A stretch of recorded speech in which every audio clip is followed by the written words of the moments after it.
Next Wednesday, you know what that means? AEW Dynamite will zoom in live across the world as we bring you our coverage from the fallout from the phenomenal preview this past Cinema's AEW Reveloution as we see what is developed after what has concluded and so much more tonight and what's sure to be another crazy edition of AEW Dynamite. And welcome to our pre-show hype and brief pre-show discussion. Hello, everybody, and welcome back here once again to the Super Reliable Studios. And of course, the most reliable member of our family here, Walter Cruz, is figuring out his device. But you know what this is. For I am the man, the super brand, the voice of such figure involving professional wrestling. Damn it, my name is Noah Foster, and thank you all for tuning in. Please like, subscribe, comment, and tell a friend. If you want to think to the conversation, PayPal, Patreon, or Super Chat, as simple as that. Share this in all your feeds. Know we're also live, of course, all the time here amongst all of the fans here at the Super Studios. And, of course, with us as well is one half of the Canadian Connection, our friend Nick. Follow him at Nick BLeaf12 on the X. Has been an invaluable player for Potter Media interviews, brings insight discussions, and some food for thought, quite literally and figuratively. Nick, how are you this fine evening? I'm good, buddy. Just, you know what we were saying off air. We'll talk about it throughout the stream. Just call me the fucking Nostradamus of the SRS studio. Hey, it might as well be Mr. freaking Premonition, brought to fruition, if you will. And again, thank everybody that tuned in to our coverage this past Sunday for AEW Reveloution. Whether you're watching on MyEW, your local cable or pay-per-view satellite provider, or you're watching for HBO Max, you want to enjoy the conversation, reaction, and coverage. We know tonight we got a lot ahead already. It is no holds barred as Thomas Toy Storm goes 1-1 against Marina Shafir after Marina Shafir took a cheap shot and knocked the heck out of she was confronted by the baddest bitch on the planet, Rowdy Ronda Rousey. We also know we have a Coffin match thanks to Gabe Kidd being absolutely fuming from the outcome of that Tornado Trios match as Darbin goes one-on-one with Gabe Kidd in a Coffin match where tonight one of them might literally be pushing up daisies. And we also have the Bruv officially return to in-ring action as he takes on part and a half of the swirl in vanilla ice cream himself, Blake Christian. That and so much more to come tonight with the fallout from AEW Revolution here on AEW Dynamite from Fresno, California. Well, Nick, it's sure to be once again another insane night of professional wrestling delight, 2 hours plus, as now we look towards who will forge a dynasty with all the returns, all the outcomes, all definitive decisions, and who knows who can mount a comeback and who else might show up tonight. There's no telling how wild this night will be. Yeah, I mean, we got a lot of returns over the weekend, but now we're on the road to Vancouver and on the road to Dynasty. So we got to, we got to make some ground tonight. Well, speaking of making ground, talk about making quick ground is, of course, coming back from double fusion neck surgery. Will Ospreay, the all-lead Bruv, is back as he confronted Jon Moxley, who retained the Continental Championship against Konosuke Takeshita. And, of course, we know that Jon Moxley and Will Ospreay, it is currently 0-2 for the brothers. Jon Moxley has been beat him twice in the past, as Ospreay admitted last year at Double or Nothing. With Ospreay's sights set on revenge versus just the Continental Championship, this is a huge major first step coming forward for the Bruv, who come back from double fusion neck surgery, folks, might I add, literally 8 months later. It's unheard. Like, he's not human. To come back from double fusion neck surgery, to be doing fucking hidden blades, moonsaults on Sunday is just, this guy's not human at all. Yeah, we've been talking about how many people literally their DNA might need to be checked for what the heck are they made of. And Will Ospreay is definitely part of that conversation. And of course, last time we saw Will Ospreay, he was literally paradigm shift, not once, but twice, but 3 times inside that crazy steel cage match at Forbidden Door with that narration by Alice Windsor, of course, Mrs. Bruv. Of course, future fiance and wife and a mother, of course, to his son, Harry. But It's one of those things that we weren't sure we were never going to see Will Ospreay again the same way. With so many people that you figured out now recognized by this business, either retired or no longer able to compete due to unfortunate circumstances, such as Big E and Bianca Belair. It's very refreshing to see Will Ospreay back here, but going immediately back into in-ring action after a confrontation, though, I don't know that's such a wise decision coming back so quick from double fusion neck surgery. Yeah, I mean, it's definitely a quick out. to come back from that to already being in a match. I mean, when Toni advertises stuff, he don't miss, right? It doesn't skip out. We're gonna go through the card, but hopefully they set the groundwork starting tonight, because that'll be a pivotal story going into Dynasty. Yes, and of course we know Dynasty right now at the forefront of that Forbidden Temple is literally a man that is buried, and you know it as he has officially removed one of his greatest obstacles, not his greatest obstacle here in AEW, as him and Page was hung after 100K KO, faced that Dynamite Diamond Ring, and MJF overcame him and Page in Texas Deathmatch, meaning now that him and Adam Page can never, ever challenge, per his word, for the AEW Men's World Championship again. So we got this question at the press conference, and I do wonder if Heyman will even be conscious enough and willing enough tonight to give us an answer. Nick, what is Heyman and Adam Page now if he no longer can even be in the picture or conversation for the AEW Men's World Championship? What is Heyman and Adam Page in AEW? And you know what? To the people that say that AEW don't tell stories, this is a story that you're gonna have to watch. I think they had this. They have to have a plan. I do think Hangman will turn. I mean, again, this is a gentleman's agreement. There was nothing signed about this. Correct. So I'm wondering, maybe whatever story this is was probably, we all know about Cody and how Cody couldn't do it. He couldn't challenge for the World Heavyweight Championship. So yes. I wonder if maybe at the time they had a story, but Cody didn't want to do it, and Hangman is willing to do it. So maybe I think that maybe they're taking that story and kind of giving it to Hangman. So it'll be interesting to see, week in and week out, what happens. I just think after that beating he took on Sunday, if rumors are true, I hope we don't see. We need a break from Hangman. We need a break. Okay, go ahead. No, like I said, I think we need a break, and this is a perfect time for guys like Kevin Knight to come up. Nick, hold that thought. I actually have some breaking news courtesy of AEW. It appears that Toni Storm has been taken out backstage and is no longer able to compete in No Holds Barred, as Mina Shirakawa and Lufer has found her not the fuck out. So due to these circumstances, Mina Shirakawa is now stepping up in place for Toni Storm in No Holds Barred action. I wonder who could have did that. I mean, it'd be silly not to think that the same person we saw hugging and kissing Marina Shafir making her debut was not the culprit of this. Well, that being said, Nick, it's Wednesday, and you know what that means. We're presenting live from Fresno, California, in the same Mart Center, capacity crowd on hand, as this is the fallout from AEW Reveloution, and this is AEW Dynamite. Hello, everybody. Shout out to Brian Daleson, Scarborough, and Tony Giovanni on commentary. Of course, it is Nick Ferrantes at Nick Elite 12, Noah Foster. We are the CB Lab Studios bringing you our coverage tonight for AEW after the fallout that has changed the entire landscape, it seems, of All Elite Wrestling. It now moves forward to forge a dynasty as AEW continues where they left off. And of course, AEW Revolution, it was a one-of-a-kind stacked night, Nick. Again, you can attest from the returns and the comebacks to the upsets. It was crazy from the get-go. Oh, yeah. We were riding on a high. They really front loaded that show up with debuts and returns, and hopefully they continue this momentum, right? We got Dynasty coming up, so we need to start setting the groundwork tonight, and these next few weeks, let's move forward.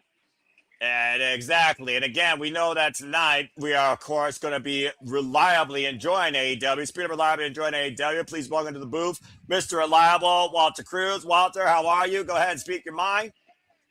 I'm doing well now. Can technology. Work. All right, make sure. Good to see Matt and Nathan, my friend Sandy, Darren G, and Charles Schultz also in the chat. And again, because of the implications of what we saw Sunday night, we thought it was fitting to cover the fallout. And boy, do we have some fallout. It's going to be Marina Shafir and no holds barred action. The All Elite Bruv has returned to AEW after double fusion neck surgery as Will Ospreay goes one-on-one with Blake Christian. Darby Allin and Gabe Kidd tonight will finally put their rivalry to peace or to rest if we're lucky in a freaking Coffin match. And Dunkzilla, former AEW Trios champion, Mart goes one-on-one with one-third of the new AEW Trios champions. Speedball Mike Bailey. That and so much more ahead tonight on AEW Dynamite. I wonder if we get MJF addressing the match, if we're going to see a number one contender, like who's to step up. If MJF is even going to show up after that crazy ass fight. Yeah, is he even medically cleared to show up? Is he willing to show up to the hell he went through? Well, it looks like we got to see what's next for Hangman because he can never challenge for the title. So what's next for him?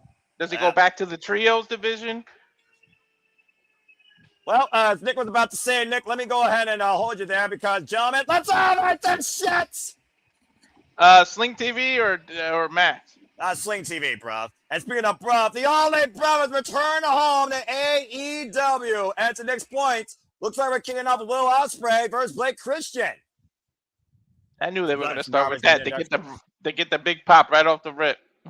Well, I mean, there wasn't a bigger pop last night, I feel like, than for Will Ospreay returning, as me and Nick were talking about, much more in advance from double fusion neck surgery. The last time we saw Will Ospreay in AEW was at Forbidden Door at that steel cage match where Jon Moxley literally put who many thought was going to be early retirement on the injured reserve shelf. Yeah, he got the John Cena miracle. He took a little bit longer, but the fact that he came back less than a full year. And about to say, and we saw, of course, Marina Shafir drop Toni Storm like a bad habit this past Sunday Reveloution. And somehow Thomas Toni Storm has been literally knocked out unconscious backstage. That means Shafir will now take on the problem in no hold barred action. Yeah, gee, I wonder if Rana did that. I think Nick was thinking the same thing as you, and I'm sure we'll all find out here soon enough. As, of course, we welcome Will Ospreay back into AEW. And there you, of course, see the official graphic if you are with me as well. Whether watching on TBS, HBO Max, your local provider, Mina Shirakawa will go one-on-one with Marina Shafir once again. This will be their second ever singles encounter. Remember the last time, gentlemen, it ended in Mother's Milk. Bell rings were underway, though, for this exhibition. And Will Ospreay's return back to professional wrestling, damn it. It's going to be interesting to see if he, you know, there's a report that he was going to change his style. So I'd love to see how he kind of, if he does that or if he's just same old bro. Well, he might have to out of necessity. Yeah, I'm about to say, Nick, there's that time we talk about it. You see the hammy kinesio tape on the shoulder blades in the back of the head and neck of Will Ospreay, that an injury truly changes a wrestler, a human being, forever. It's more than just a mental cycle you got to get yourself out of. It is a physical adaptation because you may not have to go once before like you used to with that high risk style. And we know, again, this is the aerial assassin. We saw how close and dangerous it was. We took on that sky twister, nearly hitting the apron on the way down, but not the Death Riders. You know, shout out to Blake in this situation. You know, this is trust, right? This is Tony building trust in one of your stars. To give him this, for Blake to be Will's first opponent coming out of the gate, you know that Tony trusts him. And of course, Blake Christian is one of the newest members to go All Elite, and Will Ospreay, of course, is aware that Blake Christian is flipping him off. Oh God! I just chopped the friggin' ice cold flavor off his body. Irish whip reversal, Will Ospreay off the ropes again and again. I do wonder if there's any like a ring rust on Will Ospreay, who has not been in action since July last year in ring action. Only one way to find out. And Ospreay over the top with the whoop, lands on the apron, and drop first on the apron. Cazadora roll through and whoa! The splash, great innovative offense there by Blake Christian, who's put his name out there, of course, for the ring of our world championship, gentlemen. Yeah, I don't think he changed his style at all, by the way, Nick. And so far, it doesn't seem like it. I mean, the last time I saw Will Ospreay truly change his style was during New Japan Pro Wrestling, when he took a more heavy, aggressive, striking approach as the Commonwealth Kingpin. Ever since returning to form as the Aerial Assassin back at Wrestle Kingdom 17, it's been the Will Ospreay of old, if not a nude. And now we got a renewed Will Ospreay with a double fusion neck after he just big booted Blake Christian out of the ring. How many people hit the ropes as fast as Will Ospreay? You know what? I can say Blake does. Blake is one of those What? prototypes of Will. So you literally put Blake Christian up there as possibly somebody that could follow in Will Ospreay's steps to a degree in his career? Yeah, I think so. He's got all the tools. It's a bold take. I mean, it sounds like you're going all in. It's whoa, man! Frostberry flop.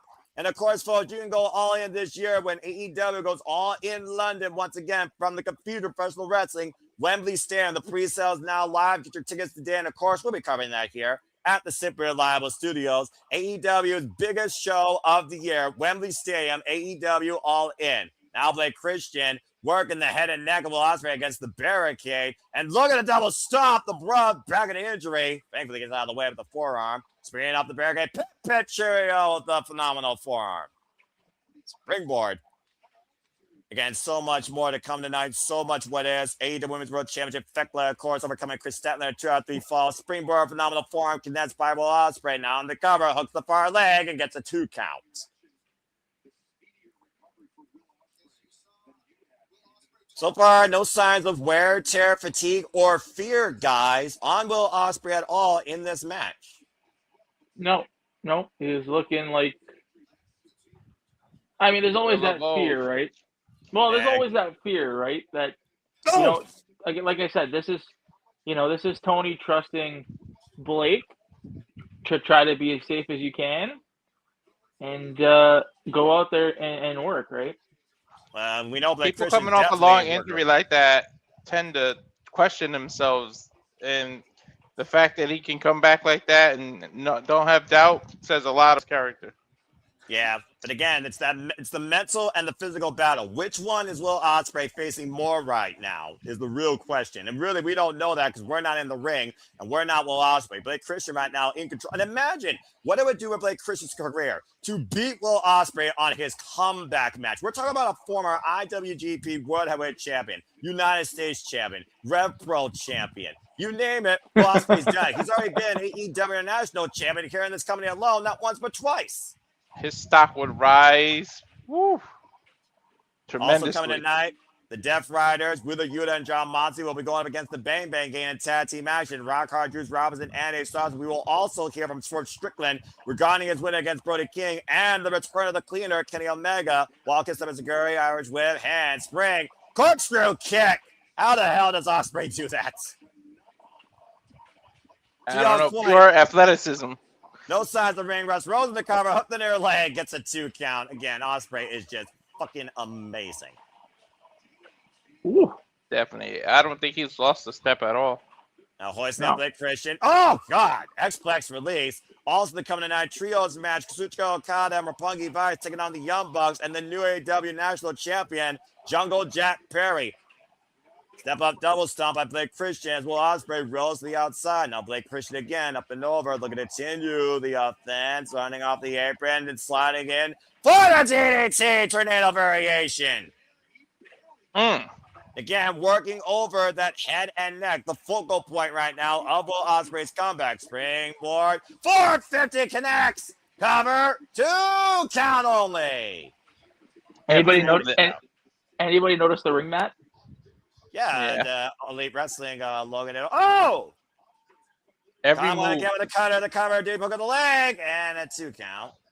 Every move to the neck and head area just makes me shiver. Yeah.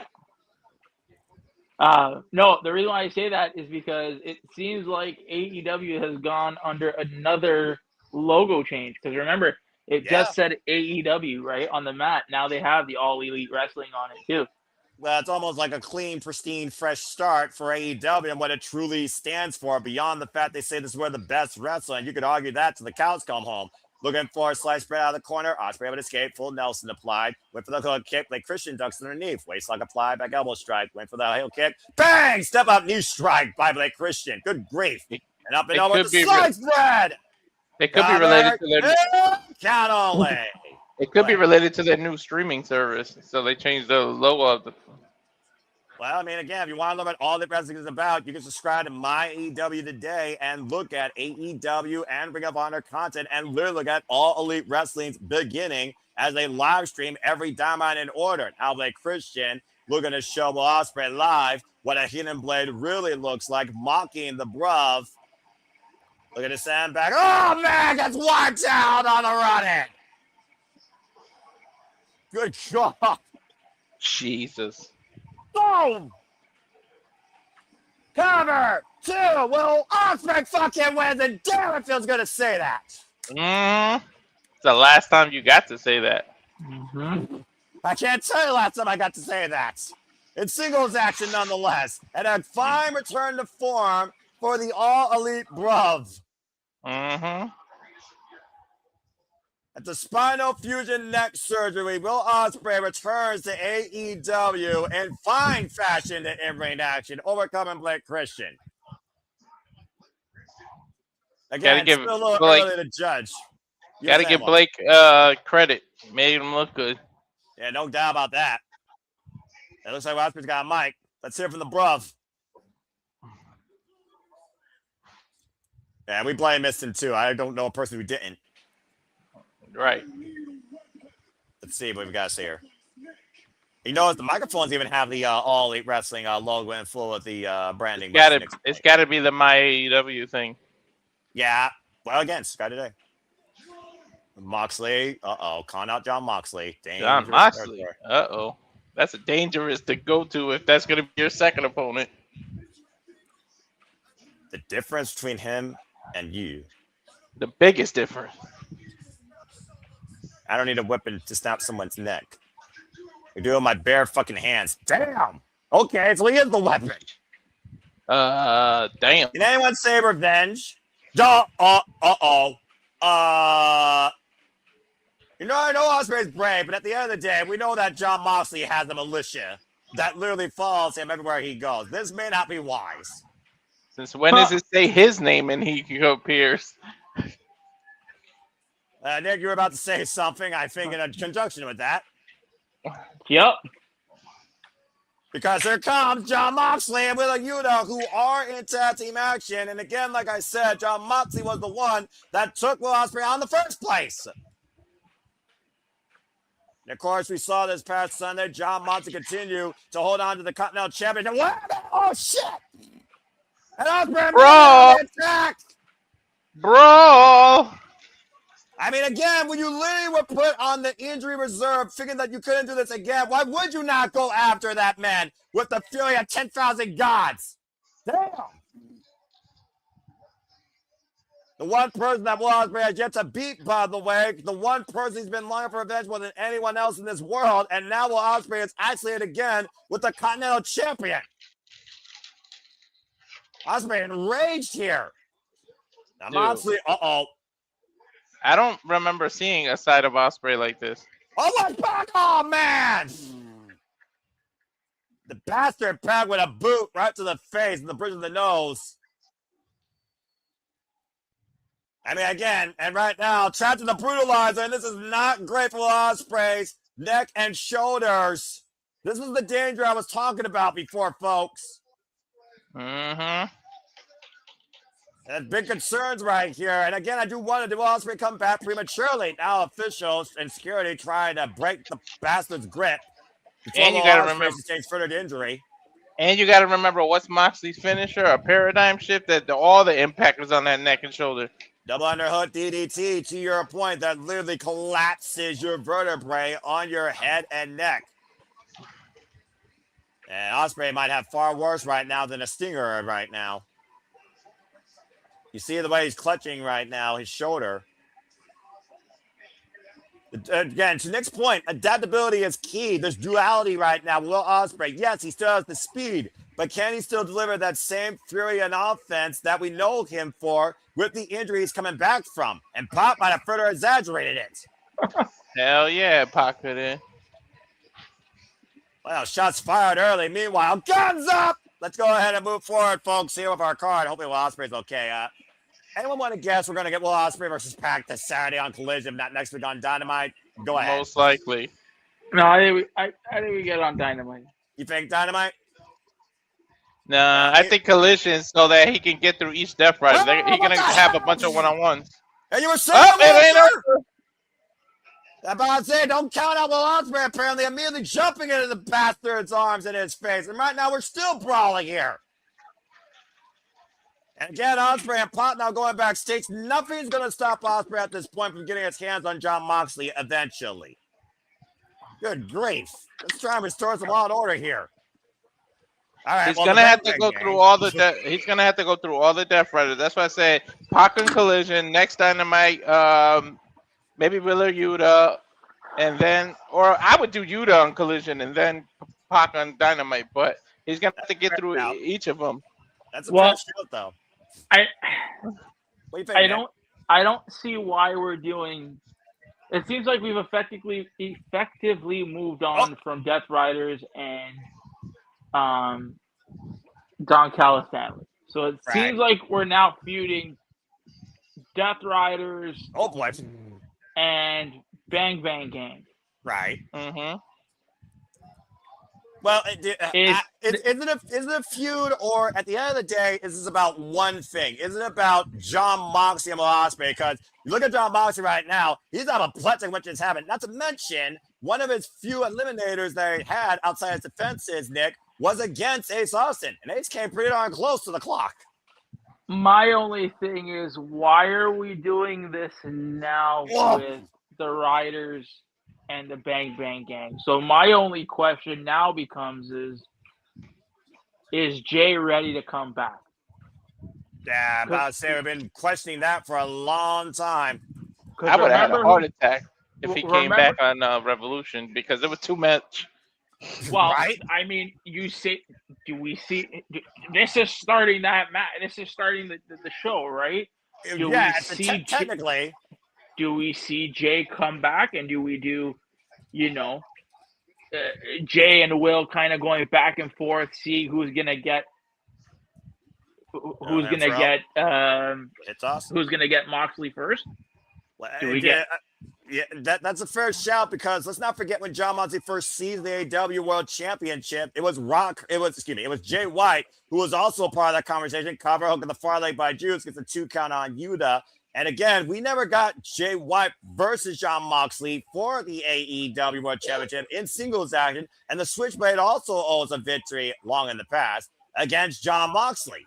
In fact, Switchblade Jay White was one of Jon Moxley's first losses in his first Continental Classic. Yeah, all right, imagine Will versus Jay at Dynamite at Dynasty for the right to challenge Jon Moxley.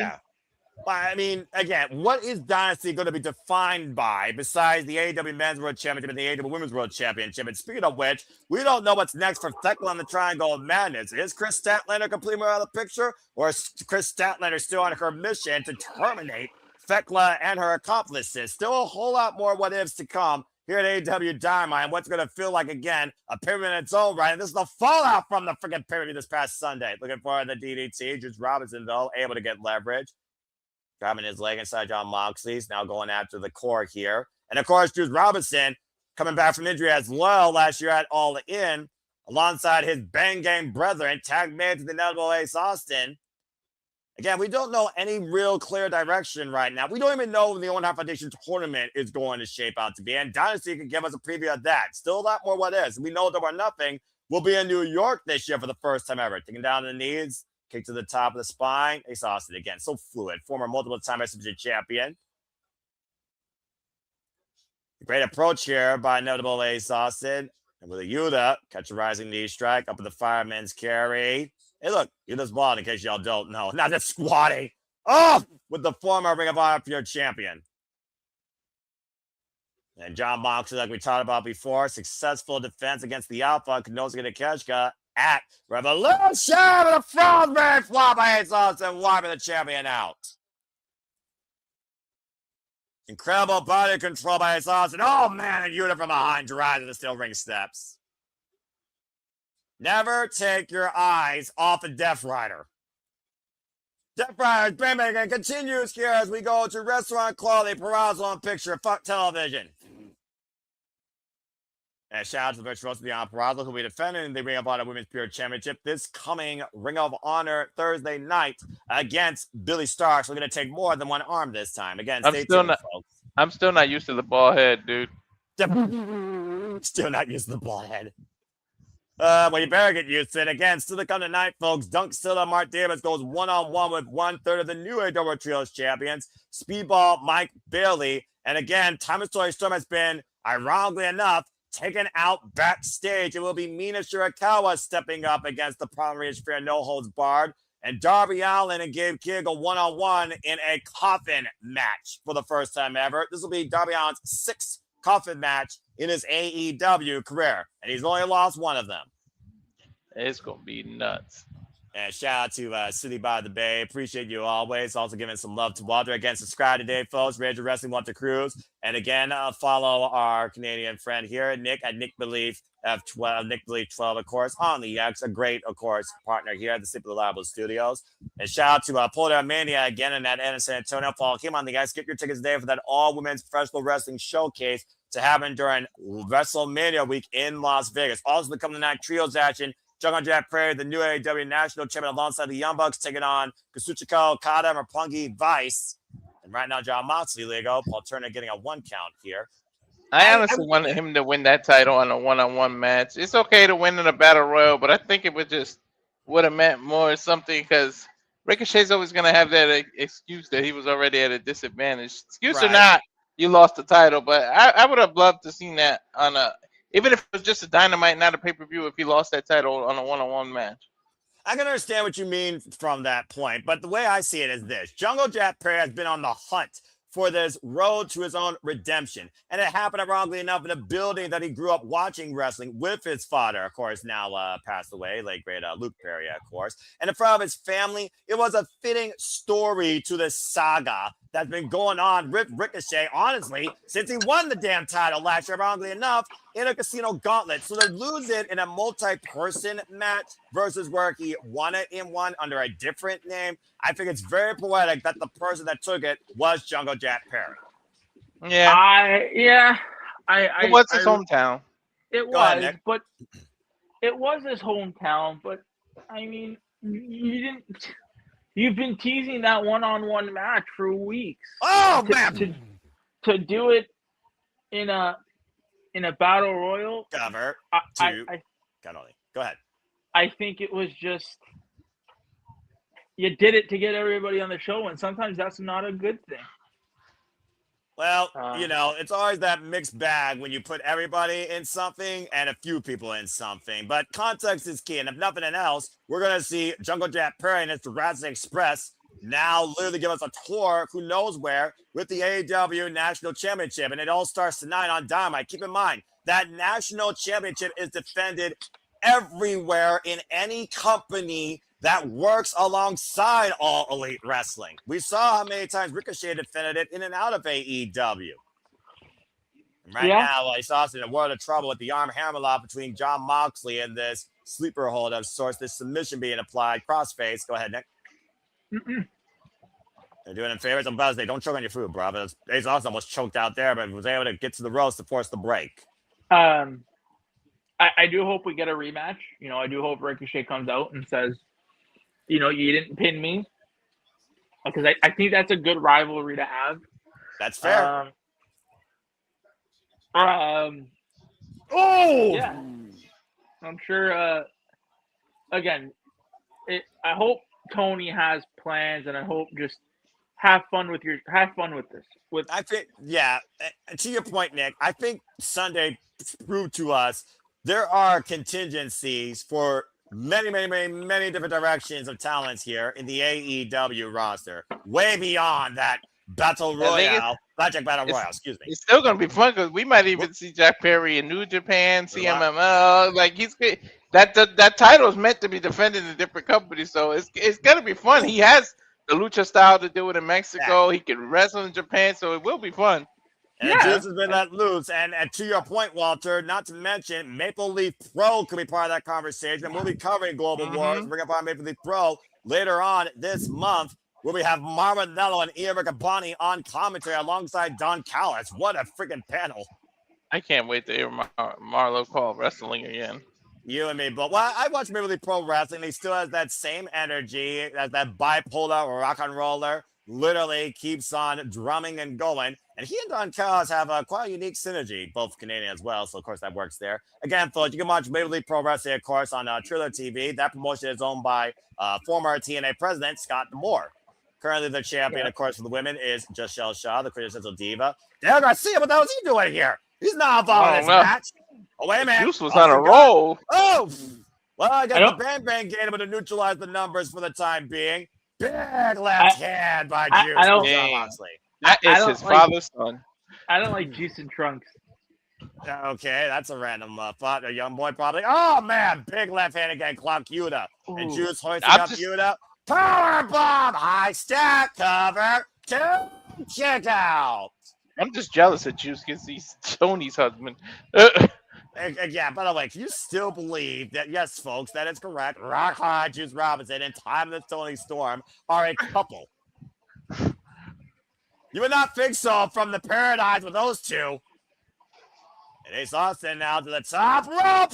Oh, caught the knee from Yuta. I think the back of his neck hit the knee pads.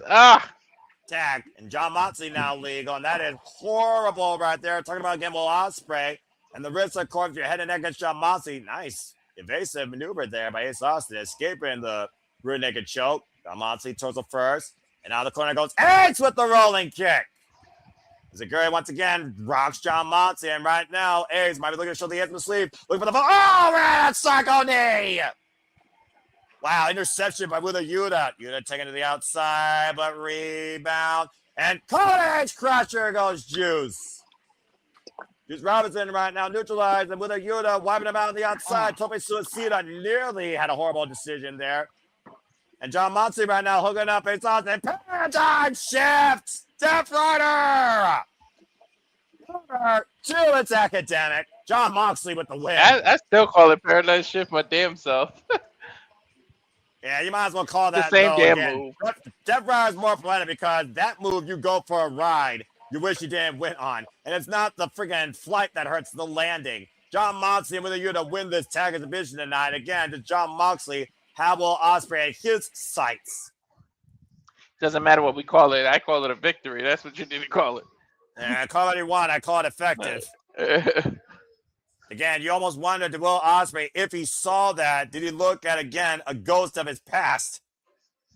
And Austin was spiked, too. And if that happens to Will Ospreay, you're just one move away from possibly re-injuring it or ending your career. So, I mean, at one point, always a risk. If Edge didn't get surgery, he could have become permanently handicapped. But again, like I said, there has not been a more definitive title that has defined John Moxley's mentality in pro wrestling than the Continental Championship. And right now, Will Ospreay might need to die if he wants to take that from John Moxley's grip. It could become a cup soon. Again, everything's going to boil over here tonight, including Gabe Kidd and Darby Allin's rivalry that might reach a point of no return. As Gabe Kidd said, this doesn't end until you're pushing up daisies. I'm afraid of this match. I really am. Well, considering who we're dealing with, and one is literally a cerebral mental case that once ended his life nearly, you very well might be supported in your suspension of disbelief of fear for both these men's well-being. The definition of living for the fight and living like every day is your last in this life. That is Darby Allin and Gabe Kidd, as one survived their own demons and the other one survived Mount Everest. Oh boy. Darby Allin was looking to move away from his past to go after the AEW Men's World Championship. But Gabe Kidd will stop at nothing till Darby Allin is literally taken out of his existence. 7-7 is going to be our main event. Uh-oh. Speaking of. I was going to say, I don't think that's our main event. You don't think so? I don't think so. Oh, shit, you're right. It's up next. Oh, Lord, as we go to full-on commercial break. Fuck television. Does anyone want to read their last rites and give their final thoughts towards this match? Nick, I'll go to you first. Oh, boy. If this is not the main event, then what are we main eventing with? Good question. Probably MJF. The Bucks? Well, I mean, Kazuchika Okada on the other side, but also the aspect of Thomas Toni Storm mysteriously taken out right now is the big what-if angle of who did it. Then again, we are in California, not too far away from Los Angeles, where a certain person going to fight Gianna in May. I'm just saying, just saying. But again, Walter, though, to your point, though, what the fuck is it going to take to put one of these two men in a coffin? I don't know, but we might be just a few minutes away from a funeral. Yeah, I'm about to say, someone read their last rites. Again, like I said, Darby Allin, though, again, guys, he's defined every coffin match in AEW's history. And he's only lost one. Remember, the one he lost was literally, put in a body bag, knocked out with a knee on the other side of the world by freaking former negative EVP follower Jack Perry, who tried to light him on fire, might I add. Yeah. Dude, what hasn't Darby been through? I just saw that. I just am watching the timeless Toni Storm beatdown. Yeah, about to say. Bleeding. Yeah, and she was literally knocked the fuck out, dude. You want to take a guess who did it? Yeah, I think we got. There's only one person I think would be. That's why that's probably the main event, because then Ronda Rousey's gonna pop up. We already saw, we know what they're going with Mox and Ospreay. I wonder what else they are going to. What else are we going to set up for Dynasty? Right, because again, a lot of what is, like I said, this is the reset. We're starting back from ground zero. Yeah, and you got 4 weeks, right? So exactly. Let's kind of get the wheels in motion of what we're gonna do, right? Well, to that point, Nick, you almost wonder if Dynasty is going to be a buffer for even something bigger, because Double or Nothing is literally the genesis of AEW's beginning. It is their foundation of their company's history. So I do wonder what Dynasty could foretell versus what could be crowned. Again, I think Dynasty is a lot more of a to be continued than Reveloution. Reveloution just lays the groundwork. And we know, look, Rousey is training for an MMA fight. She's not going to leave the state of California. The fact that both these shows were in Cali, one in LA, one in Fresno, she's probably still there because she don't just get taken away from her training camp. So she can pop up tonight very easily. Well, speaking of who's back here and who's still here in AEW, let's hear from Kenny Omega. Well, roll the dice. Yeah. Right there you are. Take him risk. You still talking about Swerve, dude? He already proved it's dangerous. I'm sorry. He beat you, bro. Got nothing to fear. You against me. One more time. For everything. Winner. Because no one contender. Interesting. Oh. So Kenny Omega calling out Swerve Strickland for one more match to determine AEW Men's World Championship number one contendership. With all this, you've already done it on Dynamite. That I think you need to build for a pay-per-view Dynasty. That has to be a Dynasty match. Well, the ball's in Swerve's court because, to your point, Swerve Strickland has already beaten the man one-on-one emphatically. But we all knew after that aftermath, Kenny Omega was not going to leave this behind. And hopefully this Coffin will leave one of these two men left behind in this rivalry as we get ready for this Coffin match. And folks, this is Darby Allin's 7th Coffin match in his career. With all this world's most dangerous talk and all this, anybody want to see them go one-on-one and then So I mean, Ken's if we're the getting special guest that at referee? Dynasty, I don't know, mind but it. I want Ken Shamrock to be the special guest referee. He's the Oh, world's Jesus. the world's most dangerous man, is he not? Past Well, the I don't know. threshold. Well, I'm about to say who's more reckless might be the question. As Darby Allin just trying to hit and run, and Gabe and Darby Allin are not having a parking lot fight, but are they fighting over a fucking car hood after powerbombing Darby Allin here? Yeah. He's choking him out in the hood already. Yeah, Oh, my. guys. Gabe Kid literally yelling at him. It's time again. Which one of these men is more of a freaking psycho at this point? I don't know, but I'm afraid because there's Your a forklift guess right is as there. good as mine, buddy. That's They're fair both enough. equally fucked in there. Is he gonna light him on fire? What the fuck is that? That's liquid? chloroform. He's chloroforming it again. Remember, he did that in Philly where he literally dragged him behind a damn car, damn truck, and a body bag in Philadelphia. Yeah, but you got to remember, he just got dropped off. Is that Jeep far away? Like, I don't know, but okay. Well, Darby Allin has officially put Gabe Kidd in the back of his fucking car. In the trunk. in a Lincoln. What is that? A Lincoln? Yeah, like a in the Lincoln. trunk of a Lincoln.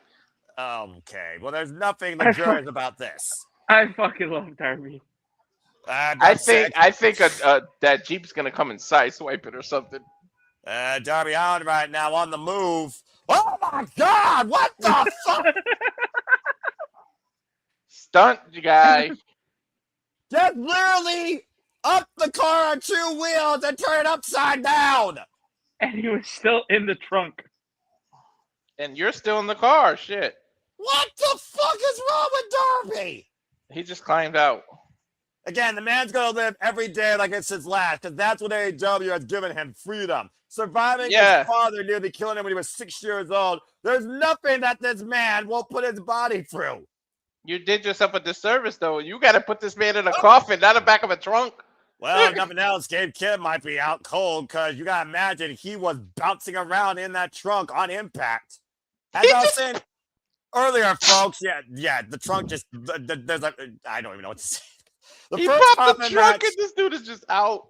yeah, the first Coffin match Darby Allin had was in 2012 against All Elite with Page, followed against Andrade, Brody King, a tag team Coffin match, and All In London 2023. The last Coffin match that Darby Allin was involved in, he's actually freaking 4 into. He lost against John Moxley at All Out 2025 last year. I was And right there. From a I trunk to a chest. Oh, I remember that coffin. Hey, honey, you remember the coffin match? Are we Noah, going to have Noah, a Coffin we- match at this point? Like, seriously. No, we Well, went from a coffin's trunk out there. to a chest. I hope that was near the arena because you damaged your vehicle. This is a long walk, if anything. Well, hey, they're employed by State Farm, right? Well, now we don't know where Darby Allin and Gabe Kidd are. So, again, I don't know. I don't think anyone in their you're right afraid mind of this would. for a reason. And they're trigger for... Uh-oh. Wait a minute. Are they here? No one would ever Yeah, insure they are. Darby. They're in the building. So that was near the building, to your point, Walter. As Darby Allin is literally stage crate rolling an unconscious Gabe Kidd to the ramp. Well, to be fair, they probably pre-taped that other part, and then now they're doing this. The cover match has officially begun. The bell has rung. For those that don't know, a cover match ends when you put your opponent inside the coffin and close the damn lid. This might be the shortest coffin match in history because Gabe Kidd is out. Yeah, literally, Gabe Kidd. I mean, again, he literally was part of a blind car wreck. Now, Darby Allin with a skateboard. I don't know if Nick's phone's exploding. Nick, you all right, bro? What happened? Walter, speak. Yeah. Okay, I can hear you. Okay, before I couldn't hear you, that's why. Okay, weird. The technology, guys. We're live, pal. Anyway, Wait. Is that a straight jacket he just pulled out of there? Yeah, straight jacket, skateboard, and we got a steel chair. This is not going to end well He's for either of these already men. out. What much more do you need to do? He don't give a fuck. He wants a definitive event. It takes more than that. Remember, Gabe Kidd was once in a psychiatric ward, believe it or not, folks. I mean, I can't see Clark and what's his face not come out. Yeah. Yeah, that's a good point because we know that Gabe Kidd, he's got dogs. Oh, Who knows if the jeez. dogs? Who knows if the dogs are in the? Ooh. Who knows if the Well, dogs? you gotta assume that it was Finley and them that dropped them off in the Jeep. You bring up a point. Well, right now, Gabe Kidd is trapped inside a straitjacket. Only Darby Allin would know how to literally tie up one of those. Darby is diagnosed him as psychotic, and he needs to be in a padded room. I would laugh if somebody opens up that case and fucking David Finley's in there. yeah, somebody's in there. Oh, and a low blow as his legs was free. And driving Darby head first in the steel ring steps. Oh, he hit him right in the little Darby's. Oh. But I'm saying, it looks like a Gabe Kidd's head split open. Just over the right eye. And wait, he could take that back off because you're in a straitjacket. You're supposed to wrap your arms around so they can't move their arms. That's a Darby good point. screwed up. Yeah, Darby Allin didn't do that. He didn't fully restrain Gabe Kidd, and he might pay for it. Gabe Kidd looks fucking mental. I'm telling you, I need to see Darby in a padded room match. Just make it up. Just do it. Walter, I fear that Gabe Kidd and Darby Allin, and Darby's been busted wide open, folks. I repeat, Darby Allin's been busted wide open. I fear that Gabe Kidd and Darby Allin would find a way to destroy each other in a padded room. Just do a cinematic. I'm going to put it on X. Somebody put it. You need to do a cinematic straight padded room match or a straight jacket match or something. A sane asylum match. Yeah. A literal asylum match. The Coffin, I think that's the only Coffin, by the way, at ringside. Again, pushing up daisies. Darby's hands right now stuck on the inside of this pre-made Coffin. Oh, God! He's smashing his fingers.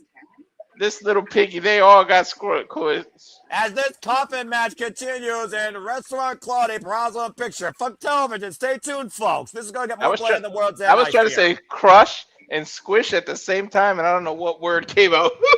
And then Walter's brain's more broken than Gabe Kidd, and that's scary. And right now, Gabe Kidd. Remember how bloody and violent this got at World's End under a normal match stipulation, folks? I'm just saying. Bro. Sunday, we just came off a freaking Texas death match. And now, Wednesday, we got to deal with a Coffin match. What the hell? The two certified nutcases. But I do hope that at the end of this is over between them three. I think the dogs need to move on to the trios titles. And I think Darby needs to do something else. Well, remember, Nick, what Darby wanted to do. Gabe Kidd's the one that started this. Darby felt like, I beat every Death Rider. I can finally move on. He wants to go after the AEW World Championship. And let's not forget the last time that MJF and Darby Allin faced each other one-on-one. It was a headlock takeover at Full Gear that defined, might I add, their only ever singles match. Darby was supposed to get a title match, but Moxley stole that opportunity away from him. Well, that was last year or 2 years ago, yeah. Yeah, exactly.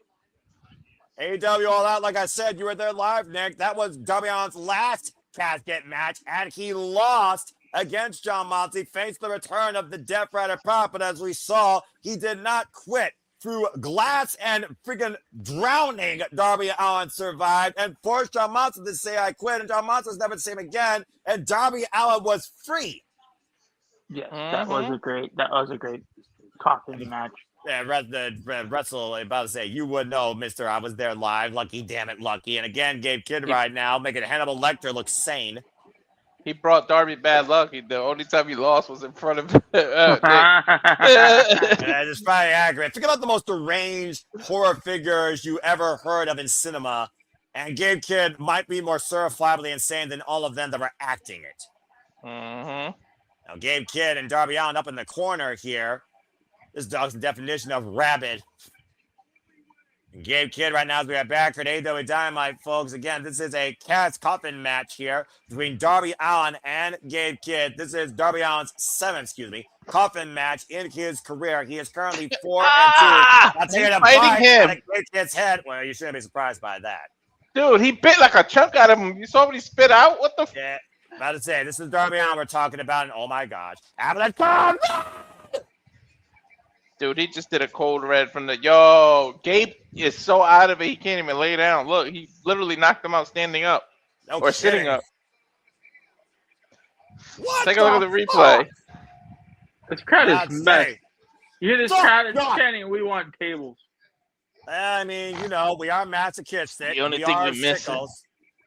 We had enough wood with the freaking coffin. To be fair, that's the only coffin right now I see at ringside, and somehow has not been destroyed.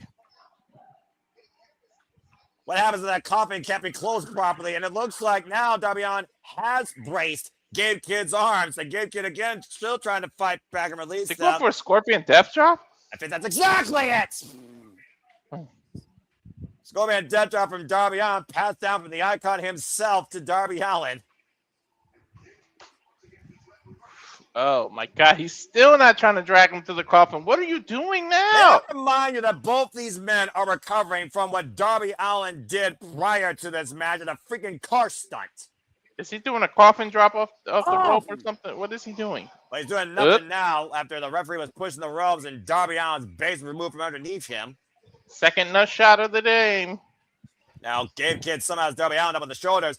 Oh, running power slam. He did a running power slam with all With shoulders, no and hands. no Yeah. arms. Yeah, again, tell me what Gabe Kidd's not capable of. I'll wait. Jumping against Aguri right now. But somehow AEW. Gabe Kidd just keeps fighting. He lives for the fight. We know that's Walter. We covered him and freaking Kenny Omega at Wrestle Dynasty last year. Dude, I swear I was watching AEW, not GCW, man. Between Sunday and this, sheesh. I'm about to say. Again, right now, Darby Allin needs to find a way to quickly turn this around. Good to see Papa Gino again. What's good, brother? Again, folks, subscribe to the Papa Gino and go check out our predictions post-mortem that we literally did prior to this stream. And now Gabe Kidd, Darby Allin. This wood's going to be red in a minute. And I'm about to say, right now, I don't know if that wood's been fine sand or splintered removed. And again, by the nose now of Gabe Kidd. The Savage will not die. Neither of these men will. Freaking Nick went all out last year, and these two fucking psychos going all out tonight in this coffin match. Jesus, he anywhere you can bite, he bit already. The head, the nose. Again, this match does not end until one man is inside with the lid slammed shut on their entire body. Oh God, he's got his skateboard. Gabe came out and said, oh, and it's in the midsection. Oh, God, and well ain't over the back. And Gabe Kidd is at a disadvantage. He has no arms. He can't put his hands up. Nothing. Yeah, there's no protection. No. Coffin But drop. this is what I'm saying. I wonder. Oh, You Go ahead, Nick.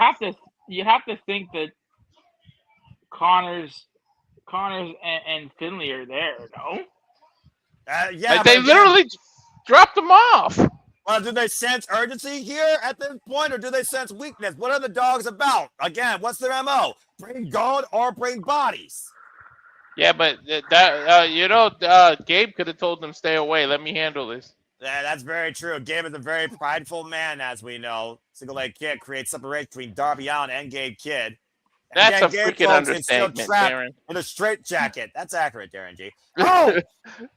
The belt taking out the legs of Gabe Kidd. That studded belt. Oh, no. And Darby Allin right now looking for that Lope.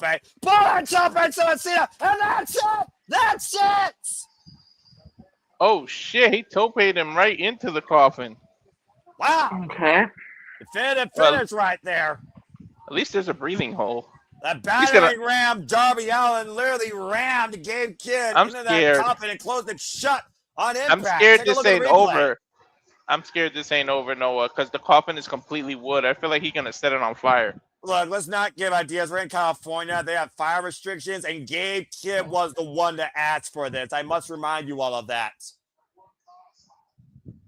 No, Darby Allin, though, has to have some sense of relief in his crazy muddle mind.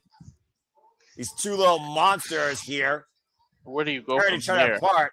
Well, You let's can't find go- out, Nick. Darby's got a you mic. Why? Why are they giving this man a mic? Okay. Maybe Okay. we're finally free. Okay. What Darby's got to say. Dude, he can barely move his hand. So that's where we're going. Okay.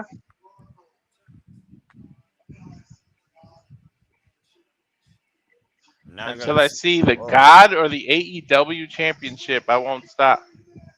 oh boy. Oh, he's calling out MJF. Mm-hmm. Oh. Well, you Oh, answered your own shit. question, Nick, and I even talked about it. Darby Allin said he is removed from his past and looks towards the future, and that future now has in his sights the AEW World Championship. Now, So- is this Darby's destiny?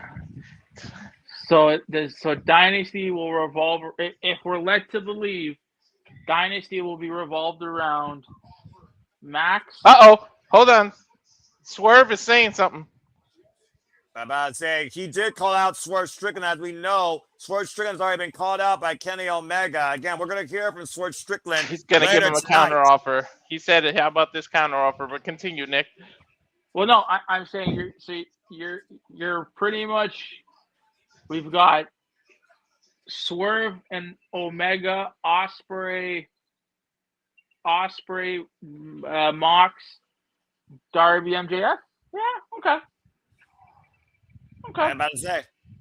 But in the meantime, Luchasaurus, of course, who's still not medically clear to compete, as Jungle Jack Perry right now is preparing to hop aboard the Jurassic Express as we get ready for this trios match to come here. This wasn't even advertised, man. Couldn't get no graphics. That's all right, dude. It's AEW Dynamite. This type of stuff does happen sometimes. Oh, look, a squirrel. Squirrel! Luchasaurus like, oh, come on. The bus is waiting on you, buddy. All aboard. How fitting Jurassic Express have their own Jurassic Express to ride across the country. Oh, they went back into the old school bus. Not in Cali. There's no AC in them things. no AC in the things. You would know out there in California as they're driving down what's the 405 prior to Fresno. Mm-hmm. Oh, there it is. Finally pulling up to the building. Yeah, he could drive one armed. Well, I mean, you know, what's a dinosaur can't do, especially when he has a master's degree. Dude, I'm mad that the stop sign is still on this school bus on the side. Oh, brother. Jack Perry with his friend and New Gold. Talking about Resident Pig and Ephraim and his family. That's a good looking title, dude. That's an homage to the NWA World Championship. Speaking of two guys, there's the Young Bucks showing the scars of battle from this past Sunday. They couldn't get the job done Sunday, but at least Perry did. I mean, hell, it was a hell of a battle, though, to clinch the series. Now FTR are 3-2 against the Young Bucks. Yeah, you're gonna have to wait. You're gonna have to face C squared soon. Well, in the meantime, Jungle Jack Prairie and the Young Bucks prepare for trios action against Kazuchika Okada and Punky Vice. But coming up next, Spear My Berry versus Dunk Mart Davis after this commercial break. Fuck television. One-armed Lucha is still. I mean, Luchasaurus is still dangerous, dude. So let's just call it what we see, right? We couldn't see Gabe Kidd through that little hole, but do we really think Gabe Kidd is done with Darby Allin at this point? Do we really think this is over with? I mean, he did bullet him into the coffin, but it wasn't like, you know, pushing up daisies. He's gonna rise back from the dead and probably more freaking savage than ever, or rabid. I didn't know California gives driver licenses to dinosaurs, though. I guess anyone can drive in this bizarre country, especially in California. I feel like they. Go ahead, Nick. I feel like they need to. It's over. Let go their separate ways. Let Darby go after MJF. And let the dogs go after the trio titles. Yeah, I think we're done with it. Let it rest. In peace. In peace. Ah! He got me, I will tell you. I'll beat you to it.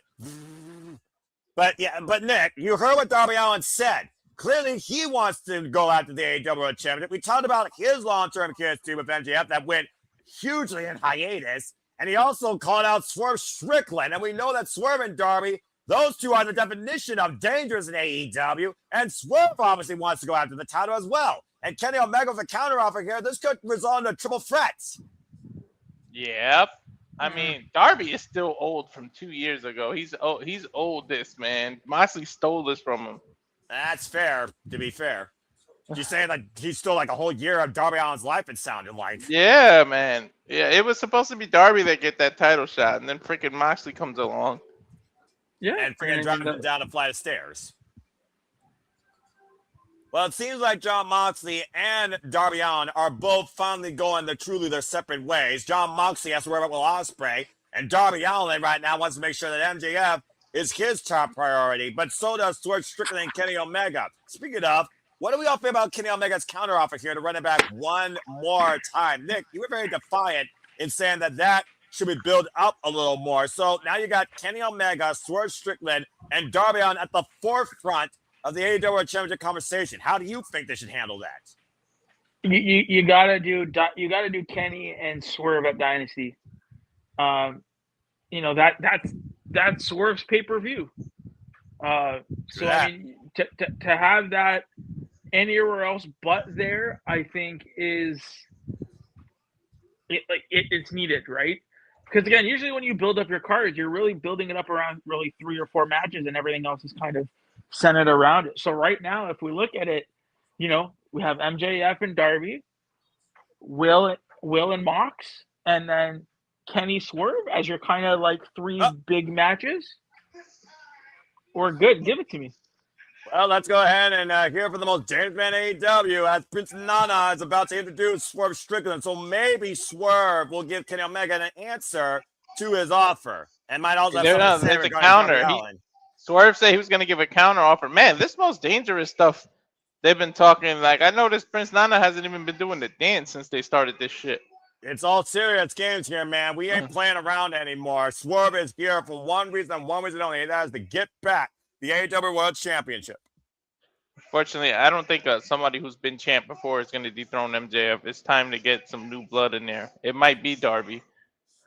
Well, Darby would be up first. Kyle Fletcher also, of course, has been confronted by MJF. Again, there is so many freaking names you can put in the conversation, and I still don't think we've seen all of them yet. Oh, boy. That's all you get out of me without super chat. As here comes the most dangerous man, self-proclaimed in all elite wrestling, the victorious Swerve Strickland, who beat Brody King. Well, this guy that came back from injury, of course, last year at Full Gear, set his sights on one thing and one thing only. Can you imagine that Ken Shamrock gets involved in this world's most dangerous storyline? Gives a freaking, 2 cents or so. Go ahead, Nick. I wonder what this counter, like what, the only thing that Kenny has that you could counter offer it would be his EVP title. Oh, I feel like the counter is going to be, how about you kiss my ass and get to the back of the line? I already beat you. I'm about to say, I mean, again, but Kenny Omega is still alive and kicking it. He stops for Strickland from injuring Brody King this past weekend. Again, though, we saw what Swerve was willing to do, though, to beat Kenny Omega and what Swerve needed to do to beat Brody King. So who knows what this man's willing to do to get to the AEW World Championship and remove any opposition from the equation, including Kenny Omega. Spotlight on Swerve Strickland here tonight. I'm going to get quiet. Let Noah do the translation. Well, I'll do my best with it, but this is one of the flaws with TV wrestling. Translating a promo. Again, Swerve, man, a few words. Oh, boy. Damn, he's serious, though. He's been serious. Okay. Wasn't war. Talking about the war of Brody King this past Sunday. He keeps talking about power. I think you're right about the DVP thing, Nick. True winners of war are the ones with power.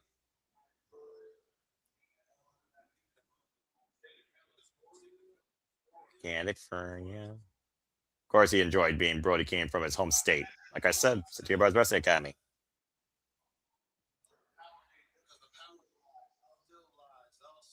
Probably still lies elsewhere.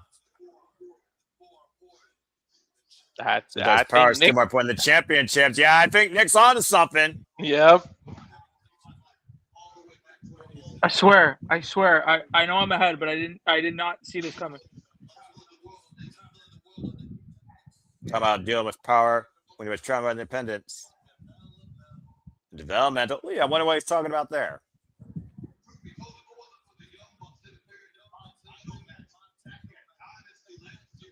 And to your point, Walter, last year at Dynasty, the Young Bucks interfered in Swerve Strickland's match, where he very well could have become a double world champion again. True.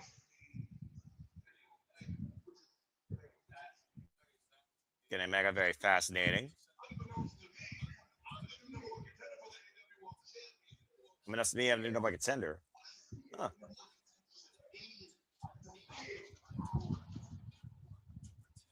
What did the number 2 me if does with the power to protect it?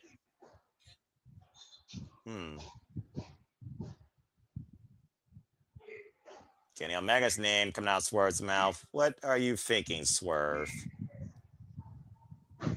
Yeah, I think Nick's on to something. He's thinking of 3 letters. EVP. You don't have the leverage in this. Call me the Nostradamus, I swear. Makes no sense. Taking it to get nothing for it. There's one thing you have to do with me. And that is your power. Uh-oh.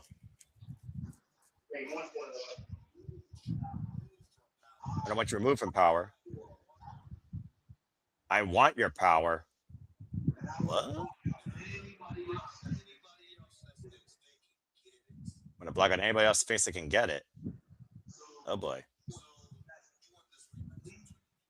Want this rematch? I'm going to give you pink status! Make this very clear. When I beat you, I, Swerve Strickland, whose house? Swerve's house. We're coming to AEW's new executive vice president. Oh, shit. A hostile takeover is on Swerve Strickland's mind, where his lust for gold might outweigh his drive for power. If Kenny Omega wants this rematch, he has to put his EVP status on the line. Yeah, and then if he wins, he's gonna give himself a title shot whenever he wants. Exactly, because he will have full power over it. Wait, that means they're gonna take it from Young Bucks too? But technically, yeah, because last year they took up in the Young Bucks to go backstage on April Cat with Speedball Mike Billy, 1/3 of the new AEW Trios champions, now twice. But yeah, Nick, you're around the ball. He wants Kenny Omega's power for himself. I mean, you don't give that rematch if there's nothing on the line, and the only thing that Kenny has is that EVP status. No one man should have all that power. So that's a Swerve Strickland who wants all that power. I mean, there you go. So I mean, if you're building Dynasty around, that's big. Talking about Kenny Omega, who became all elite to work at this point. Speaking of that, actually delivers a pretty darn good, motivating promo when you actually let him speak.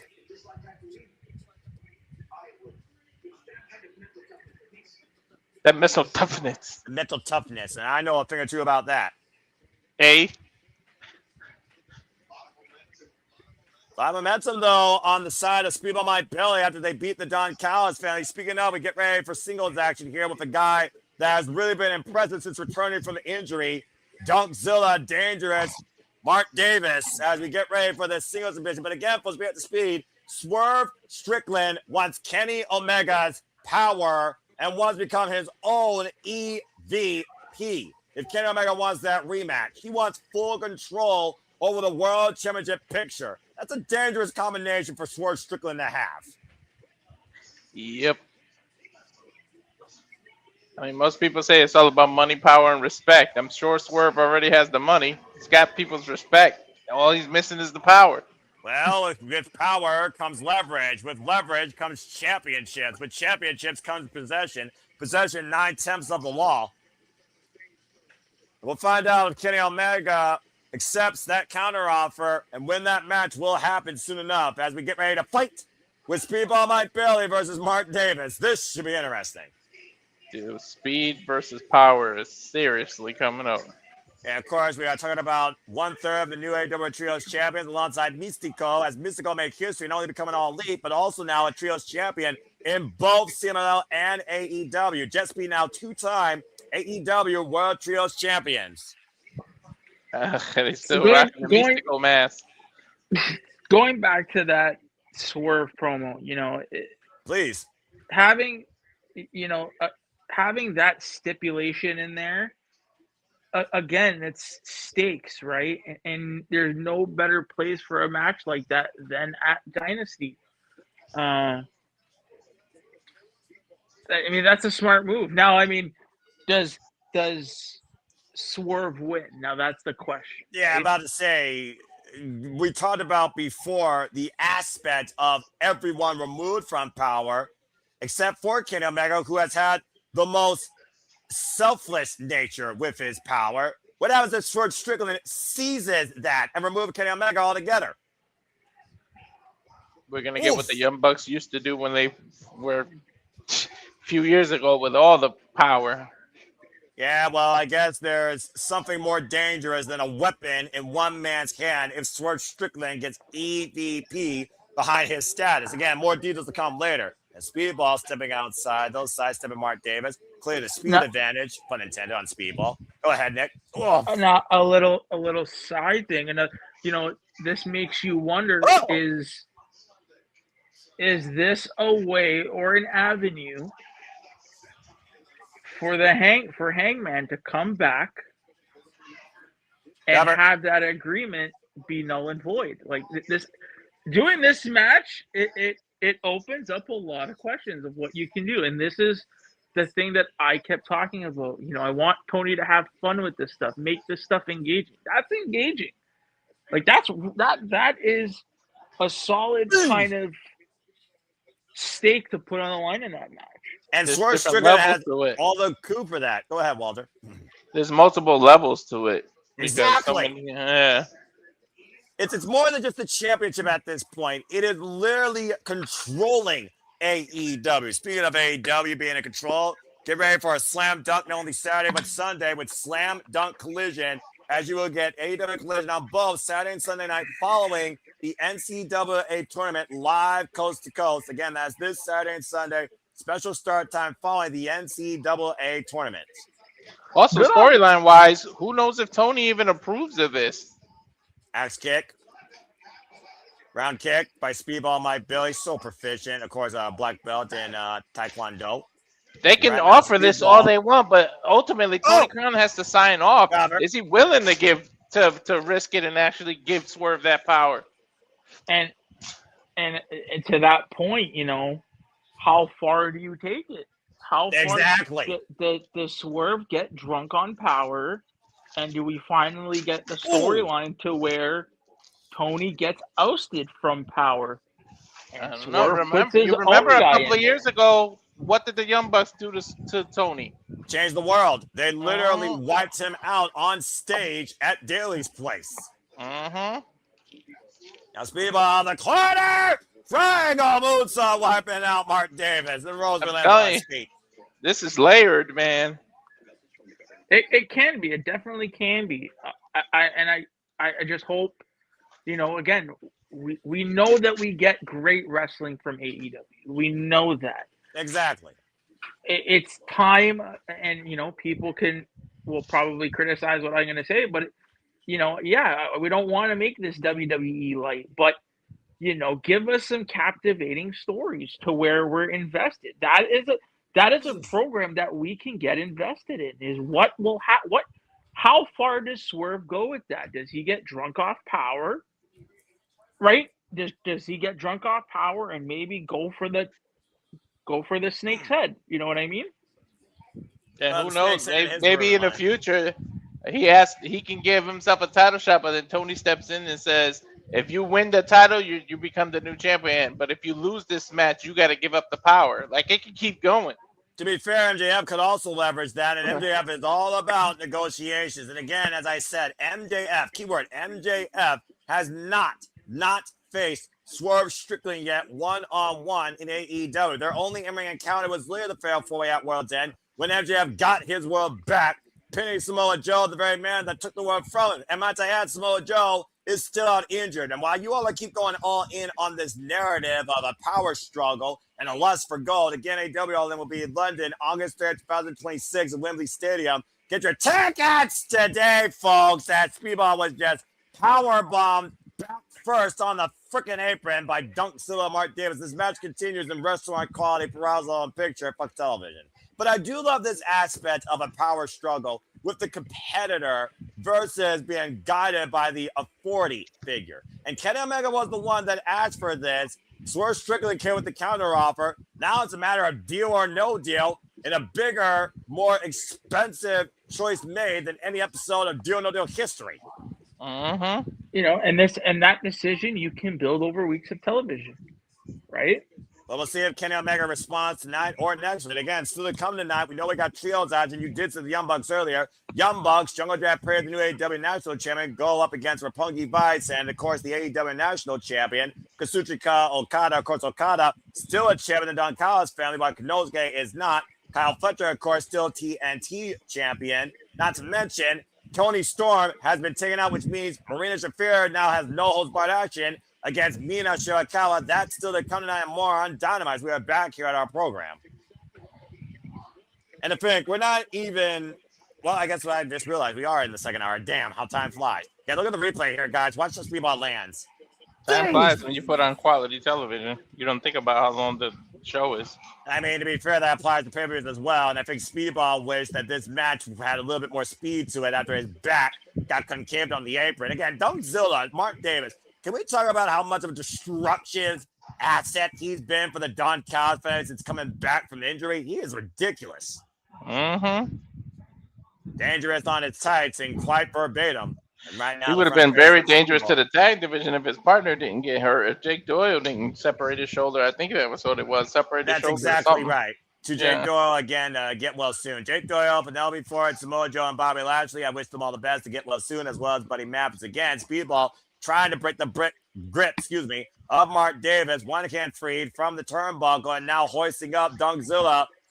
And Speedball to sell powerball cover. Two count only. Bobby Lashley's got to be close to being cleared. Oh, soon. come on. And in a couple of weeks, there's a Minnesota freaking Dynamite. And you know, That's we know true. the roots of Shelton Benjamin in Minnesota. No!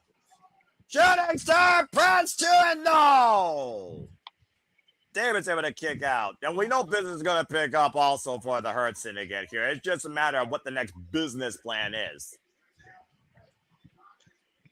And wait a minute. Tony Khan is giving us some breaking news. He's made it official. It will be Swerve versus Kenny 2. Number one contendership versus EVP status next week live on Dynamite. Oh, there's your answer, Nick.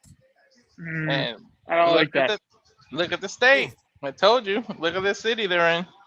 At St. Paul, Minnesota. It's a very fair point. And of course, folks, stay tuned for that next week on Dynamite. As these two men are having a firefight here, and it's not over hockey. Dunks to everybody. Speedball off the ropes. Oh, time adventure!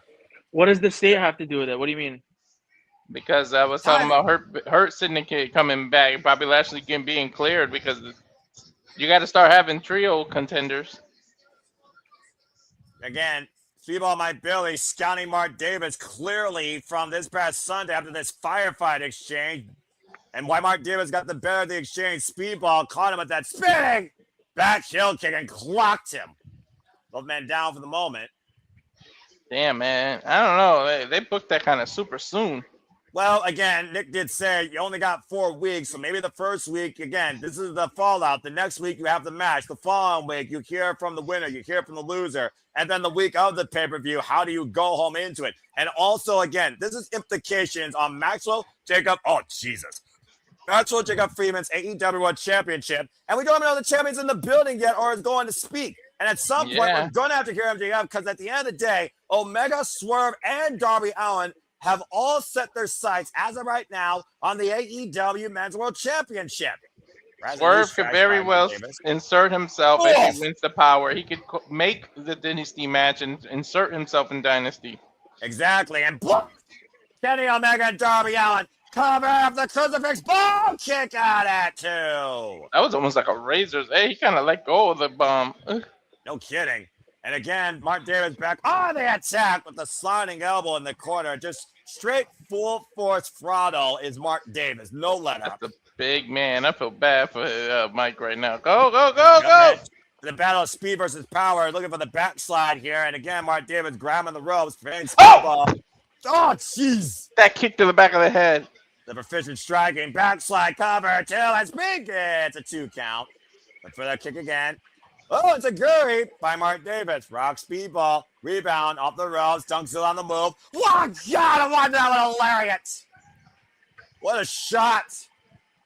And of course, if Mark Davis wins, that puts the Doghouse family in contention. Back for the Trios Champions. Cover off the pile driver. Kick out by speedball at 2.5. Yo, how he kick out off that spike pile driver? I thought that shit was over. Deadlift again, looking for the pile drive, powerbomb, counter, roll through, speedball, hook of the legs, 2, and speedball, reversed by Mark Davis, roll through. Able to kick out, PK. Now speedball, the Reveloution knee drop. Yeah, but look what Mark did, rolled right out of the ring, or at least out of the way. Speedball my belly right now, looking to square up. Mark Davis in the corner, possibly for the tornado kick. Oh, you know what he follows up with that? Again, Mark Davis on target in the drop zone. To your point up the second rope. Ultimate weapon! 1, 2, and Speedball wins this heavyweight fight. I can't fry. I was not expecting that. And momentum continues for the new AEW Trios champions and Speedball Mike Bailey. Mental I guess coming off that, overcomes the power and unorthodox nature of Mark Davis tonight on Dynamite. Coming off the momentum of Reveloution, I guess I should expect him to win, but damn. Still, though, Mark Davis, hell of a performance. Damn, Toni didn't. I just realized Toni didn't even give Kenny a chance to respond. He just made the match official. Well, I mean, Kenny Omega is the one that lobbied up Swerve Strickland. Let's see what you bring to the table. At the end of the day, Kenny Omega is the EVP. For all we know, he's the one that decided it. Speaking of deciding, Kyle Fletcher going to become the greatest senior champion of all time, will defend the title this coming weekend against TMDK's Sniper of the Sky, Robbie Eagles, on Slam Dunk Saturday Collision. And also to come, the Brawling Birds will take on the Sisters of Sin. Of course, we now have brand new AEW Women's World Tag Team Champions in Divine Dominion, Megan Bayne and Lena Cross. Also, the Death Flyers will be in tag team match against Commander and Mascara Dorada. CMLL World Champion Claudio Castagnoli and Darren Garcia taking on Commander and Mascara Dorada. Who knows? We might get a future CMLL World Championship challenger here. Mm-hmm. And of course, MJF, speaking of him, let's hear what MJF had to say after extinguishing him and Adam Page from the equation. Good Lord. Oh, this is from last Sunday. Yep. Greatest Iron Man match, greatest dog color match, greatest Texas Death match of all time. Greatest AEW World Champion of all time. Mr. Revolution.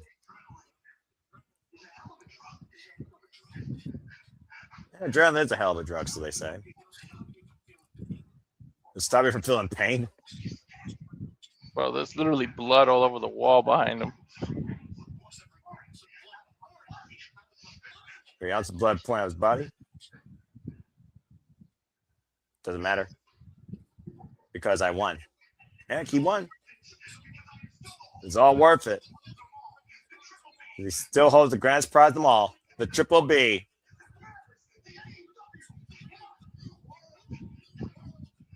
That's a beautiful championship. I'm still saying that. Happy birthday to him. What a birthday gift. Gotta wonder what's next for him, man. He's got to pay close attention to this Kenny Omega and Swerve. And to be fair, he didn't know that because this was recorded Sunday. We had it scheduled. And full man. Biggest one of all was Hangman. His ass is off the board, Chief. As he's got 20 more years to go. Same for the next 20 years. Him will be right where he belongs.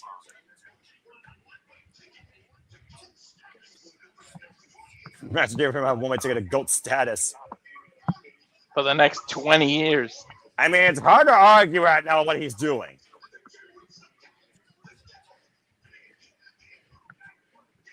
Big Hebrew, the devil, Maxwell freaking Freeman, MJF. Talk about being full of yourself. Hey, man, he's better than you, and he knows it.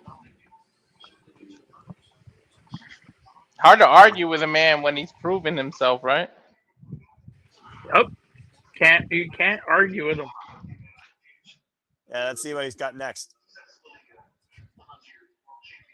What's he gonna do now? What are you gonna do next? Going to Disney World.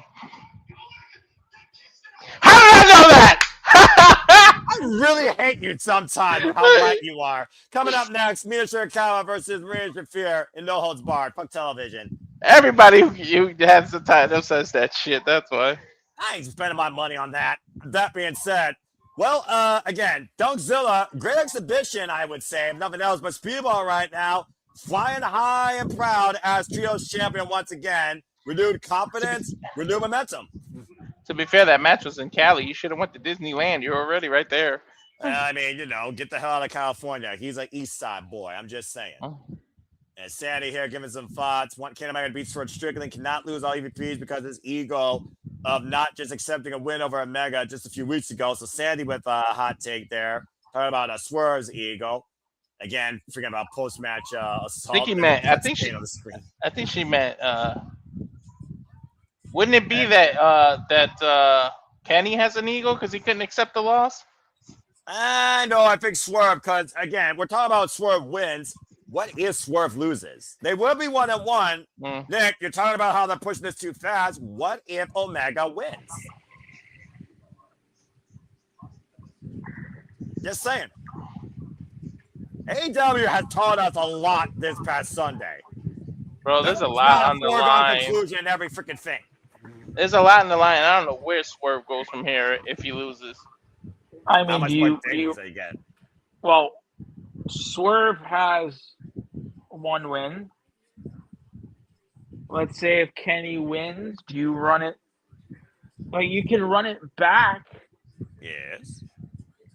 But You for can what? run it back at Dynasty, but at that point, what does Kenny give? This doesn't make any sense. Like, what don't make sense in hindsight, to be fair. I mean, it's a matter of execution, Nick. I do see, though, what you're saying, though. Continue. Listen, I will judge, the next 4 weeks is leading up to Dynasty. After Dynasty, we can judge how we got there. Exactly. Like I said, the next real big show, let's be honest here, because AEW does still have the original Big Four. You kicked off with Reveloution. You're going forward with Double or Nothing. Then you have AEW, of course, All In. And then, honestly, looking at the later half of the year, I would argue World's End the last big thing because it literally ends the calendar year. And the Continental Classic is the most prolific thing to end the calendar of the year with. And if we're going to be in London for All In, and Will Ospreay just came back. There's a lot. MJF has a lot of people gunning after that title. And Will Ospreay right now is gunning after the man that almost put him on injury permanently, Jon Moxley, a man he hasn't beaten yet. Then you got Darby chasing. MJF got a lot of shit to look out after. Because if Swerve gets this power, he's going to give himself the title match. If Darby just challenged it out, who knows if he gets the title shot at Dynasty. MJF's got to be looking over his shoulder. So the trios match, I guess, would... Yeah, I mean, if they're doing... You are so stupid! Shiki Kazuchi Okada. Only Lord to my family.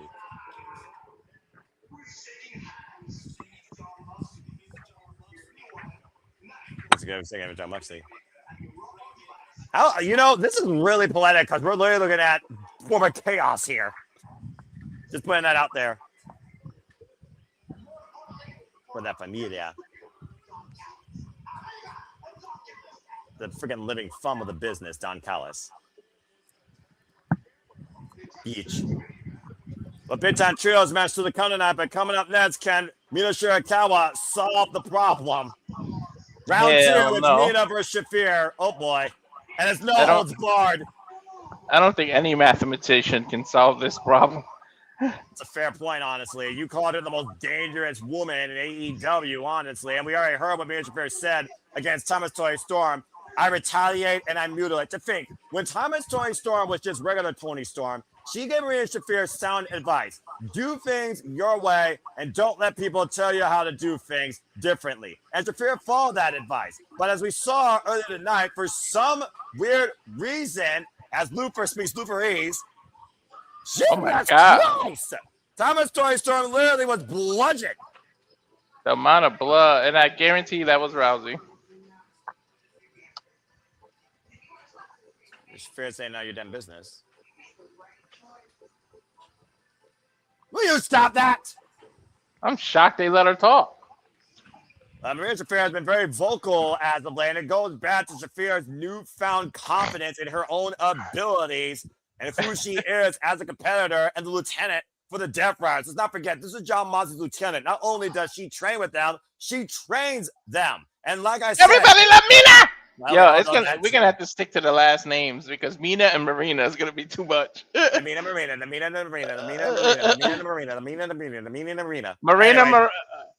Anyway, Marina, I Mother's broke Milk. Walter. Try to say Whoa. that. Oh, wait a minute. Marina, with a barbed wire baseball bat. This is no holds barred. I almost forgot that this could get violent. And lovely Mina, violent. I don't know if I want to see Mina mutilated. But, I mean, again, figure that Marina Shafir was responsible for what happened. You can't argue with Mina's emotions here in this moment. Damn, Mina, you should have saved that gear for All In. That looked like some England stuff. I'm about to say, I mean, you could also, of course, come off a great win against Zeta Steel on Ring of Honor. I got mixed feelings about this match, seriously. I'm scared. Well, bell rings are underway. Referee Mike pulls it for this contest. Again, Marina Shafir does not fear a weapon. She is a walking weapon. Ooh. Aye, right to the thigh. Well, she is wearing cargo pants, but that helps. And again, oh gosh. And Shafir now trapping the arm of Mina and bringing that judo background into play. Scoop slam by the former MMA fighter. I don't think Mina cares about weapons and stuff either. She comes from the world of Japan. They don't give a shit. Well, that's fair. No, You don't want to give Marina Shafir a weapon, though. Nice drop kick to the left knee of Shafir. And Mina with the running knee strike. Finding on behalf of her timeless love bomb that was literally bludgeoned as the blood spilled on the floor. I don't know how smart this is, Mina. Now you see Shafir's face smiling and grinding. It's almost like Shafir welcomes this punishment, humors it. I think, honestly, Shafir laughs more at Mina than she does at Toni, but I think she also respects Mina more as a competitor. Remember the last time she asked her to do better, and Mina put up a hell of a fight in the Hammerstein Ballroom. Do you want to get in a kicking contest with Shafir, though? To your point, that's probably not the smartest strategy. But also, this is not a regular match. It's no holds barred. Is that that champagne stuff? God, no. Mina, no. Well, we transport to Thailand. It's going to be that broken glass thing. That wants to ask for a Taipei death match. This is what this is. Taipei, she's going to break those glass. Oh, God. Mina, why? Because Mina don't give a shit. That's accurate. I mean, when you're at Thomas Toni Storm, you lose your damn mind. Champagne bottle in hand. Oh, and a toe kick takes the bottle out of Mina's hands. Think about it. You got to... If you're fighting this kind of match against a woman as dangerous as Shafir, you got to go to lengths you normally wouldn't. I suppose that's true. Of course, Mina was not in action on Sunday, but Marina Shafir was, and it took literally biting the bee for Thomas Toni Storm to trap her in the biggest package, followed by a headbutt. A toe kick right now to Mina. I almost wonder if Shafir, though, is just mocking Thomas Toni Storm at this point now. Judo throw! Well, I'm about to say, not going to be the only one here. Judo throw! Right up your alley, Walter, and stay tuned, folks. Walter Cruz does call MMA and the super fight with Gia and, of course, Ronda Rousey in May. 3 times. One-on-one. Oh, taking a page out of Okada's book, huh? Beach. As this match continues in Perazo, picture-in-picture, stay tuned. Fuck television. Does Mina have a solution to the problem? I think Shafir said fuck something else to the crowd. I mean, to be fair, it's zero fucks given when you're Marina Shafir. At the end of the day, there's only one thing on her mind, and that's combat and discipline, self-discipline more than anything else. And that is the Death Rider mentality. There's a reason why Jon Moxley put Marina Shafir in such a unique regard versus anyone else in only his Death Riders, but on the AEW roster. No one strikes like Shafir. No one wrestles like Shafir. No one trains like Shafir. She's her literal own mold. It doesn't give a fuck what you think about it. Oh my god. How do you make the most dangerous person already dangerous? Give her a fucking weapon. Look at this. I mean, this was the woman that would have took big pressure from Sword Strickland. Enough said. And Nick, you got thoughts about this? Thinking about the Ronda Rousey, and to think maybe it is Ronda Rousey, and we don't know, but that was like something out of a horror movie when we heard Nina and Renee freaking screaming and immediately cut. Do you really think it was Ronda that did that? Had to have been Ronda. Had to have been Ronda. It couldn't have been anybody else. I mean, that's what you're kind of you're building to, right? Are we building to her, or was it just some cross promotion? I'm just saying. Who else could it have? Oh, who else couldn't have been? Well, there's another former horsewoman that people have had on their minds recently, thinking about what if she came in and be part of a tag team, and she was the most legit bitch in WWE and my NXT. I'm just saying. There aren't no more legit bitches in WWE. I'm just saying. Anyway, right now, you're talking Shayna? No slam! Oh, sorry, Nick, you were saying? You're talking Shayna? That's exactly who I'm talking about. Shayna is contracted. She's in NXT. Yeah, she's like a GM or something, or like some backstage talent. Yeah. I guess. But like I said, I think they're just taking advantage of Rousey now because the fight is going to be in LA that she has. She's not going to do anything with them and leave camp. She's not going to leave camp, which is based in LA. So because they're in Fresno, that's not too far from LA. They can still do this, but then she's not going to continue until after that other fight. It does make me wonder, though, to your point, Walter, the next time they do have a residency, even for just a week in California, do we get the revenge of the timeless one against Ronda Rousey? And it indeed was her. And it sounds like it's saying something long-term and a whole different type of timeless fight. When's the fight?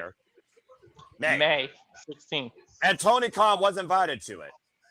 Again, Shafir likes drinking the bubbly. And Shafir, you said May when? May when? May 16th, and Shafir is walking Rousey out. Oh, then it's spit take to Mina Shirakawa. When's Double or Nothing? That would be towards the end of it. Oh, after the fight. Trying to fight for a fallen friend. Bubbly going everywhere. Good grief. A little bit of the bubbly. And Mina back on the attack here. Mina knows how to drink and how to fight. If people have watched her in Stardom like I have, I'm just saying. Mina with a chair. Mina with a weapon just sounds weird in context. Holy shit! Oh! Kicked her right in the ribs. I mean, the precision striking by Marina Shafir. Now with reversal. You were saying, Walter, up and around. Oh, taking down a DDT on the chair. That was Nick. It could realistically, it could also be Tekla, right? Because Toni did say that after that match, she was coming after Tekla. So it could have been Tekla. I mean, that's a good point because, like I said, she did call out the AEW Women's World Championship after overcoming the problem. To be fair, I don't think Tekla's even done with Statlander yet. That's also a fair point. I don't like that. If we don't hear the fact that we're not hearing from Tekla tonight, I don't like that.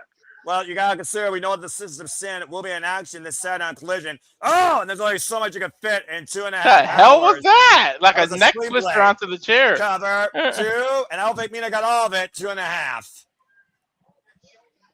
by Mina Shirakawa. Yeah, we talked about how resilient Marina Shafir has been here in AEW versus how much she retaliates. Well, you won't be badass if you weren't resilient. And right now, look at a step forward for the figure for leg lock, pushed off the ropes. Again, Mina knows she has to avoid that mother's milk. That is what literally capacitated her not once, but twice. She might dive right into mother's milk. Good point. Tornado, cross-bodied. Oh! What did I tell you? They're getting shoved to the clutches of the problem. And there's no rope break, no holds barred. Yeah, but she used the That's our ropes way as out. leverage to get out. I think she clawed her eye out. Yeah, that's really what she did. Desperate means, and again, they're all legal. Oh.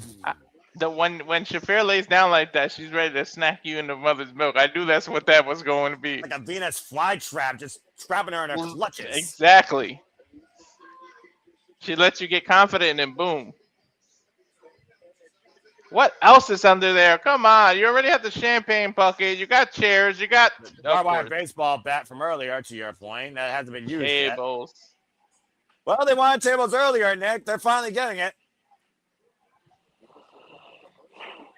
Yeah. Is it a table for 2 or for 1? Ask Shafir in 10 minutes and get back with me. They got the champagne. Somebody reserved the table yet? Ooh. Bringing the table out from underneath the ring. Yeah, Marina's still favoring that lower back, by the way. We already saw a coffin match. Now this shit. Well, to be fair, we are dealing with, like you said, the most legit bitch in the AEW Women's Division. There's Kawa right now, and Shafir on the apron. I'm not sure who's going to do better or fail worse. Both of them right now just clubbing away. Oh! Open punch, trying to do better. Ran to a toe kick. Uh-oh. Oh, no. Oh, no. Oh, God! Oh, I think Shafir put herself through the table. Yeah. That's exactly what she did. Well, be damned.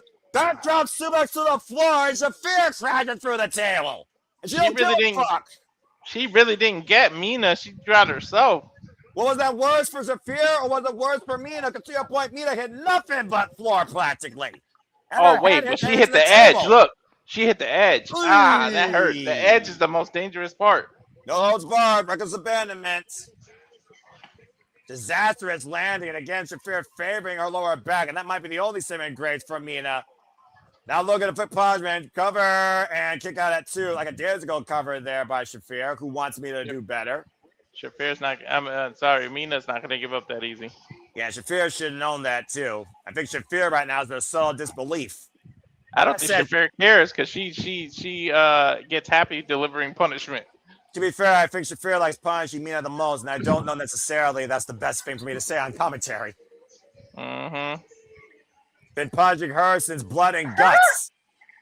And Mia Shirakawa grabbing another bottle of champagne, and that one's empty.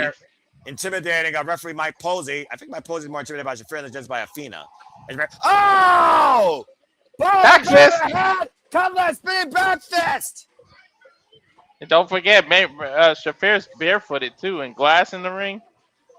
Storm Zero cover 2, Mina with the win! With Storm Zero.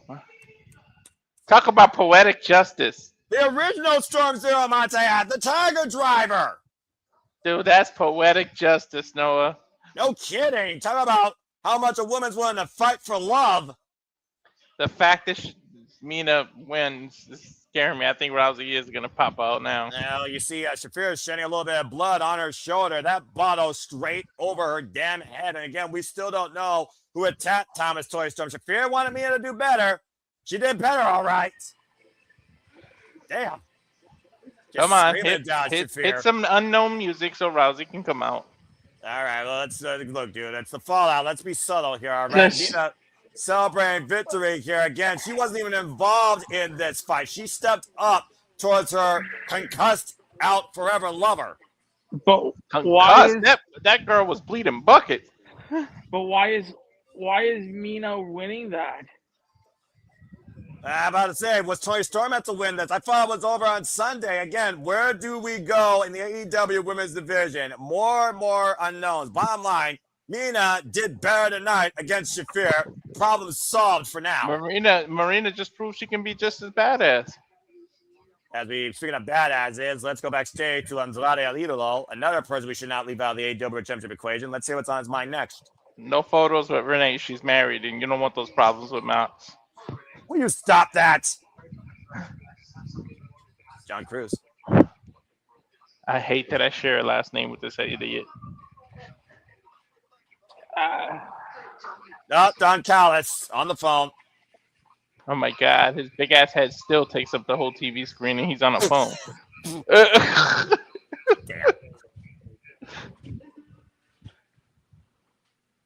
I didn't hear a word that man said. Wait, we are working with MJF? You're in business. Government's becoming Uh-oh!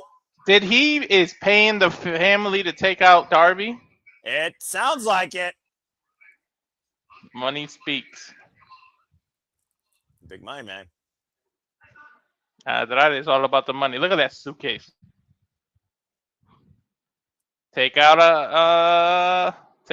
out. Wait, does that mean MJF fears Darby Allin? Well, I don't know, man. I think Andrade is reluctantly accepting that offer. Coming up next, Jungle Jet Perry and the Young Bucks taking on Kazuchika Okada and Punky Vice in a trios match. We come back here on Dynamite. Again, a lot more what ifs, a lot more questions and answers. We got full commercial break, fuck television. What does that say about MJF? He fears Darby that he has got to pay somebody to take him out. One of my favorites. Thank you for that, Sandy. God bless you. Well, I mean, again, we talk about AEW originals, one of the 4 pillars. MJF and Darby Allin are 2 of those original 4 pillars. And like I said, Darby Allin has always been a nuisance, a pest to go along AEW and to be a tag-along almost towards the AEW return to the picture when it involved MJF. The only time that Darby Allin challenged for the return when MJF held it was in a fatal 4-way, let's forget, at Double or Nothing in 2024. Mm-hmm. Nick, what do you guys say regarding that and Andrade's reluctancy to right now be the hitman for the Don Callis family to neutralize Darby Allin? He right now might be taking a break, so we'll get his thoughts here later. I mean, again, Andrade Hilo, does money talk? I mean, is money more valuable than gold at this point? Business, it's just one of those things right now where business conflicts can literally affect a person's interests. Again, we don't know what's next for fucking AEW Women's World Championship picture. We know the tag division has been heated up a whole different style thanks to Divine Dominion. And we got the Brawling Birds, Jamie Hernandez Windsor coming back from London and Wrestle Kingdom 8, by the way. Of course, taking on the Sister Sin. And I think right there is going to give some foreshadowing. Chris Statlander truly is removed from the Triangle of Madness crosshairs. As, of course, Sky Blue and Julia Hart will be in tag team action this Saturday. We also saw Mina Shirakawa brain Shafir with a champagne bottle, but is anything really settled right now? And again, who took out Timeless Toni Storm? We don't know. Mm-hmm. Well, again, thank you all for tuning into this special coverage that we decided to do, because why the fuck not? Because we are intrigued. If nothing else, we are intrigued by AEW since the fall of Reveloution, and we still don't know everything that's ahead. I hope you all enjoying. Please subscribe, comment, tell a friend. Know the next time that, of course, we have a watch along here. We have TNA Sacrifice, we have WrestleMania, AEW Dynasty, more GCW shows to come. We have Global Wars with Ring of Honor and Maple Leaf Pro Wrestling. There may be New Japan Cup final coverage of Natsuko Genesis coverage. Stay tuned for that down the line. More Cinema Dick things are to come. MMA coverage with Walter Cruz. More movie stuff and other miscellaneous entertainment stuff with Rank Wrestling JJ Williams. And stay tuned for more interviews with the talent of Part Mania, including with Jasmine Allure tomorrow. And this Saturday with further talent. And again, a special announcement tomorrow. Yes, thank you for that. I was about to say a real special announcement. Don't need a graphic. And of course, also stay tuned for Wrestling JJ Williams and Kathleen Studios and follow us today at SR Studios 24 to know what's ahead against About Studios, where we give you all the coverage for all things wrestling, entertainment, and combat sports. And stay tuned for the Saturday Shenanigans this Saturday, hosted by Record Wrestling JJ Williams, following our latest interview. Of course, 11 p.m. Eastern Standard Time live. As we go back inside here to Dynamite. It's minute time on Dynamite. Someone's got to give here. You were talking about Ricochet earlier. Main event, beach. And the Young Bucks, of course, I wonder what their physical condition is following that war with FTR the past Sunday at Reveloution. Justin Roberts taking away with our main event introductions. And again, folks, you all continue to allow the passion to persist and pursue.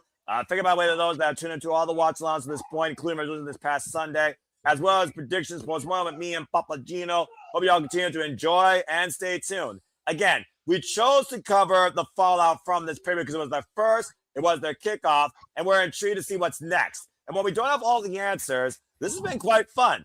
I don't think we're going to do this every week, despite what Walter suggests. But stay tuned the next time we do cover AEW live, either with pay-per-view or Dynamite. And I hope that you all enjoy. Yes, I don't think we should do this every week. Agree, Nick.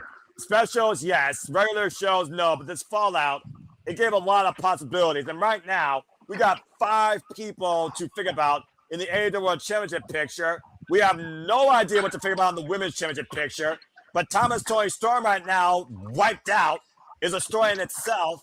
And there seems to be a power struggle for control over the pursuit for the championship right now. Both the Don Callis family and Swerve Strickland and Omega. But I won't lie to you. This show has definitely been subpar. Well, you know, it is what it is when you take a chance on television, regardless of what product you watch. You're not going to make every basket you shoot, buddy. Well, no, you're not. You But get one angle, and it's like, okay, here's the rest. You're right, but coming out of that show, like... Wait, you expect them to go full throttle, dude, tonight? I mean, hell, you had a Coffin match, and then you had Toni Storm. Oh, hold that thought. Red Mecca! It ain't over. We don't know what this match is, or post angle, or whatever. That's true. I mean, what does FDR have to gain here, though? Go ahead, Nick. You were saying, brother? No, yeah, I don't know. Definitely it's a weird feeling. Just call it is. It's a weird feeling. You're feeling weird right now. You don't know what to think at this point. They'll pick it back up. I think next week's going to be something. Well, we know we got Kenny Omega versus Strickland, where if Swerve wins, he not only becomes #1 contender, he becomes an EVP in All Elite Wrestling. If Kenny Omega wins, he keeps his EVP status, and it sounds like he becomes the #1 contendership. We also heard Andrade Eagle has been praised to be the hitman to take out Darby Allin, who wants to go after the AEW World Championship. But we don't know if he becomes #1 contender because Darby called his shot out. But we might get a triple threat. We might end up getting a fatal 4. We got 5, like you said earlier, 5 potential members or people on the roster that can get a title shot. The only person that can't ever get a title shot is Hangman. According to his word, and again, integrity, I want to believe is still something in professional wrestling, but we'll see how far that goes. And again, no Hangman tonight, as he was left down on a stretcher. Yeah, no Hangman or MJF. I would have been shocked if either one of them showed up tonight. Well, no, again, we technically got MJF. Exclusive. Yeah, again, we know where he's going. He's going to Disney blank, whatever. World. But we got no, did we not get Ricochet for his conduct on social media? I mean, no Takeshita. I heard about that, and that one might be a good reason why. We know, Ospreay has John Moxley in his crosshairs, and to your point, Nick, Tenosuke Takeshita, what's going through the Alpha's mind? He lost definitively on his own merit against John Moxley. What is next for the Alpha? You guys got to remember, Perry could be just not even having him on the mind, but they could still, all 3 of them could still be there for Ricochet and come out at the end of this match. Well, also to that point, what about FTR that got bum rushed by Adam Copeland and Christian Cage and the Young Bucks, who were standing eye to eye with the tag titles drawing the line in the sand? You know, why haven't we heard from Tekla? Like, I know this is a center on Collision, but you know, we should have heard from Tekla. Why didn't we hear from Stad? You know, because you don't put everything at once on the Fallout of Dynamite, as you know, Nick. We could, for that matter, we could have on Collision. We could have heard from Christian and Cage and how it feels coming back and their intentions, but you can't blow your load all on one show, man. And you did say again, Nick, 4 weeks. You're not going to build angles out of every, especially World Championship, in a single episode, especially following a pay-per-view. Slow burn, bruv. And even you have said yourself, why they're long, the pay-per-views do not miss. No. Let's see what happens. Let's see what they announce for next week. Dynasty is coming up, but you still got to save some shit from All In. That's your WrestleMania. Well, yeah, and again, we got a long way to go, and that's long-term. Here's the thing, guys. I'm just gonna say this right now. We're on a high from adrenaline this past Sunday, and it hasn't cooled down. And you guys still thought that we were going to be a gear above cruise control tonight. I did not expect that. I expected one thing out tonight while we decided to do this. What's next towards the AEW Men's World Championship? And I feel that's what's most important. And we have 3 or 4 different ways right now in deciphering what we think's next for that. Mm-hmm. And if nothing else, are we not breathing conversation? And if you aren't doing that in the wrestling business, what the fuck are you doing? Yep. Between the Men's World Championship and who can cuss Thomas Toni Storm, you got 2 big angles out of the night to figure about heading into next week. And Ospreay, of course, in Jon Moxley's crosshairs. So Continental, Women's Division, World Championship, not bad. And Darby Allin removed from Gabe Kidd. What's next for the Dogs? Yeah, your guess is good as mine. Big what ifs. I like having more what ifs than knowing, okay, contentment. And speaking of what's next, TNT Championship will be defended this Saturday on Slam Dunk Saturday. Kyle Fletcher going one-on-one against Robbie Eagles. Braun Burns, Alex Winston, and Jamie Hayter taking on the System Sin. Los Frasco Monopolies and Trios action. Beast Mortos, Rouge, and of course, Sammy Guevara. And others to go. Death Riders, Clarks, Nolan, and Derek Garcia taking on Commander Mascara Dorada. Jay Lee from Lee Johnson taking on Orange Cassidy and Roderick Strong. And we will see Divine Dominion, the new AEW Women's World Tag Team Champions in action. All this. That's somebody that I would have loved to have seen tonight. Sure that. And it got another Peraza on picture. Fuck television. Also, Ciampa going one-on-one against Leo Rush. So it sounds like a lot more of the fallout and direction going to develop more during the Collision weekend. Keep in mind, it's a weekend, not a one-night thing. Dude, Leo Rush has completely changed his character. I'm liking this shit. What the hell? He went from Blackheart to Cruz to what the hell is he now? Someone explain. No, I like the context though. It's different. I will say that. Better than I think he's Blackheart. In a Doom jacket. True that. Go ahead, Nick. No, I think he's leaning into his Blackheart gimmick.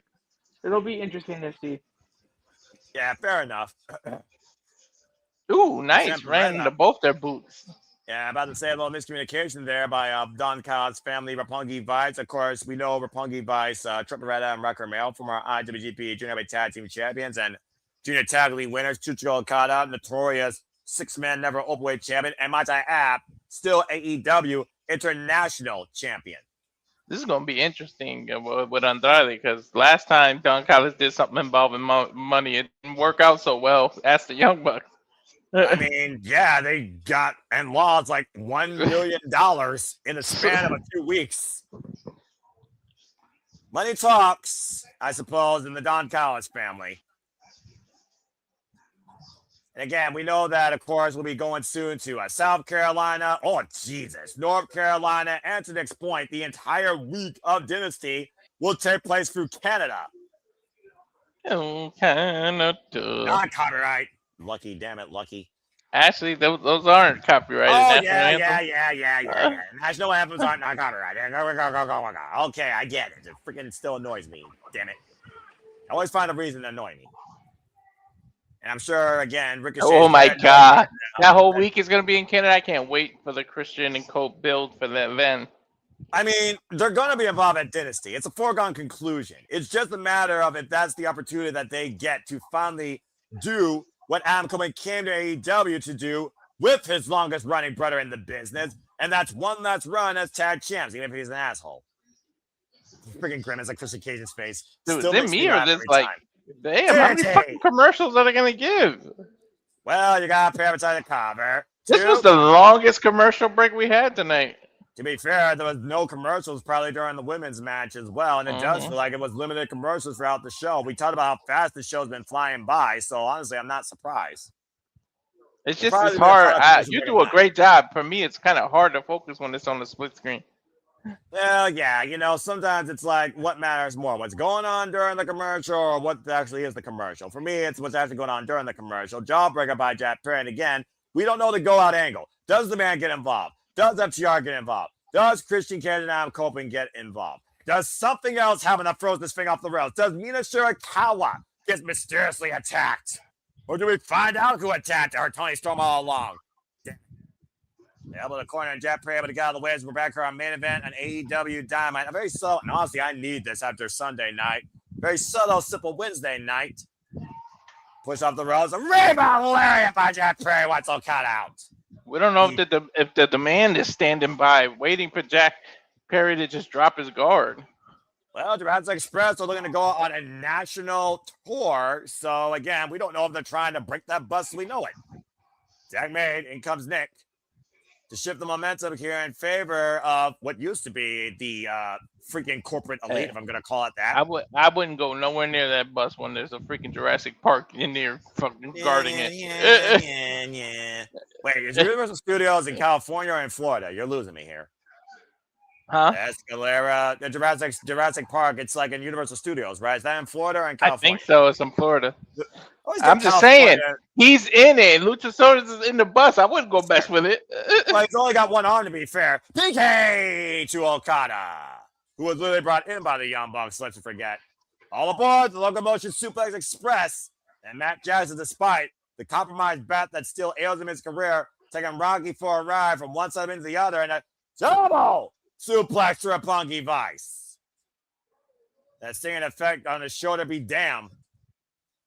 Again, always impressive to see that done by Matt Jackson. And now we have the tag made to Nick Jackson.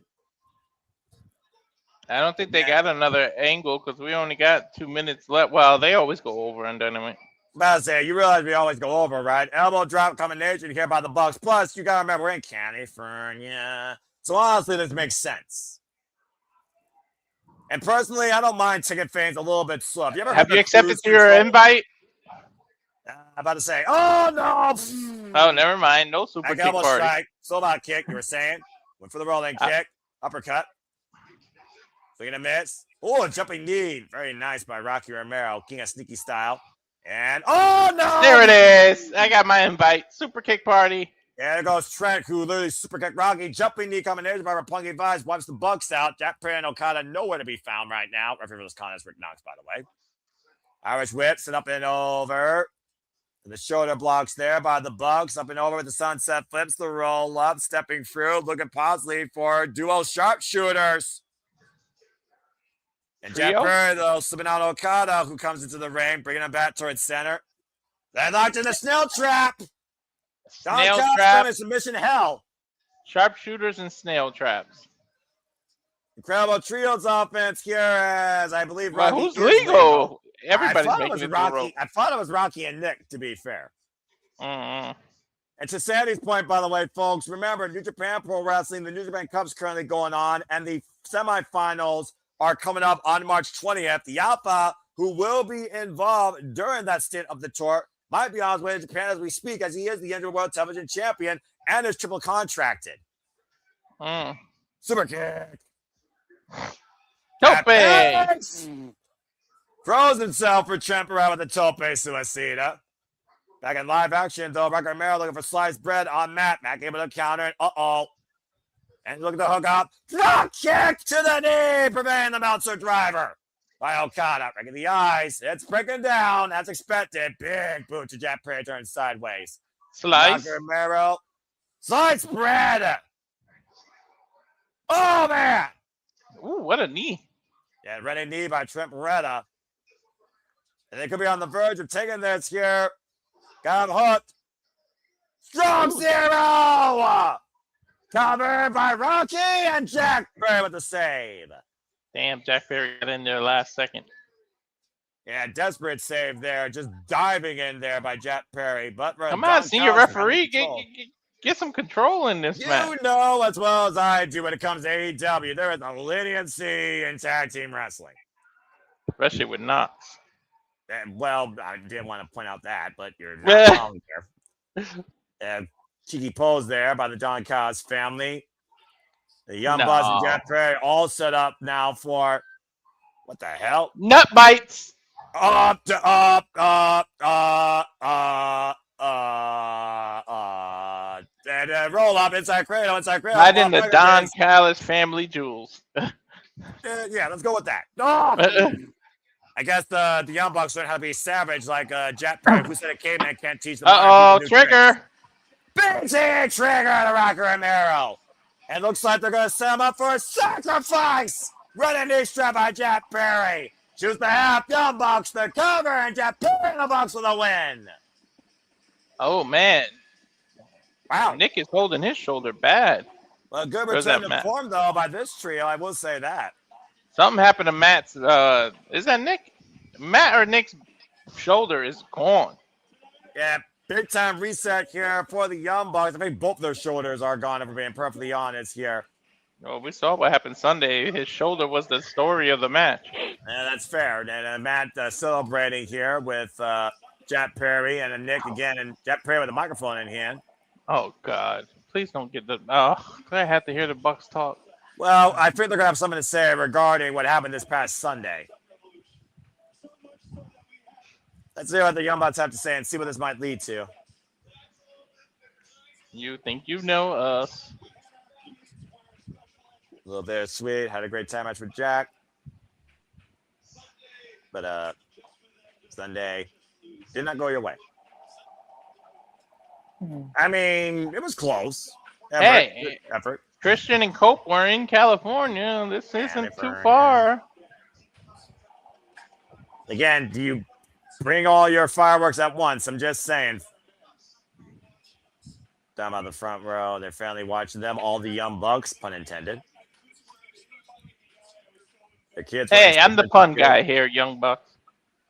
To be fair, they're probably making more puns before you knew what puns were. With all due respect. They're punishing my ears right now. I hate when they have a microphone. All right, come on, be still. About a better team on Sunday. Yeah. Wow. When did you ever think the Young Bucks would admit somebody's a better team?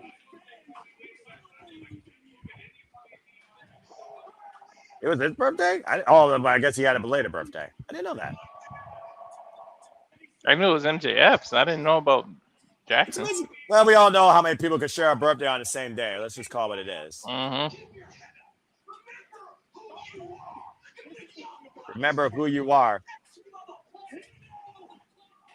Talking about himself. Sounds like some self-motivation here.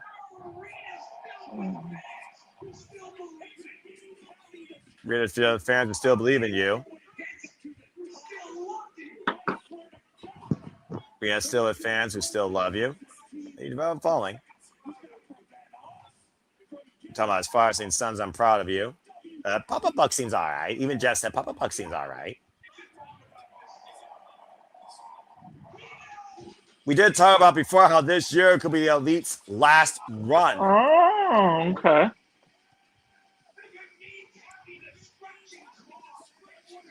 Means I'm going to stretch. Are they going to give up their power too in a tag match? There's a person, there's a team. Who's going to defend us for getting our AEW tag team titles for our fourth time. Sure about that? Well, I think I know two people. What? Yeah, I think you know a person, Walter, and they also know what it means to seize opportunity. I'm Coffin in the building. They took the drive to Fresno. Where's his asshole? I'm just saying. Where's his asshole? Is he going to come from behind again? Well, I mean, do the Young Bucks and Adam Coleman and Christian Cage have mutual respect? Does Christian have a respect for anyone? That's fair. This is the guy that does say your father is dead. We know the Young Bucks' father isn't dead. Oh, fuck. Here he is. Interesting. Okay, so I mean, this is where we're talked about what you thought the tag team scene might be becoming, Nick, and I think your premonition is slowly coming to fruition. Here comes Christian Cage. I knew they were here. Duh, they were in California. Exactly. They're back. And they're back for revenge, and they're back for the tag team championships, as we clearly saw on Sunday. The first time we're seeing Adam Coleman and Christian Cage since AEW All Out last year in Toronto. FTR did some shit to them, man. Took them out. Yeah, including Adam Coleman's wife. And to be fair, the matriarchy also played heavily involved in that. Let's see what the ENC has to say. Or ANC. Never thought I'd see this, and I know I've never thought I'd see it. This is a time capsule and a half.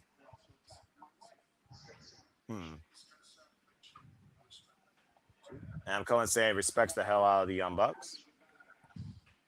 Dude, you know there's like close to like 80 years of experience in the ring right now. Yes, it's absolutely insane right now. That being said, I can relate. Interesting. I said, as I said, cut the wife. Beth Coleman going to come back with a vengeance. I hope she breaks Paul Stokes' neck. Yeah, Beth is a badass. We always knew Beth was a badass. Over the last 6 months.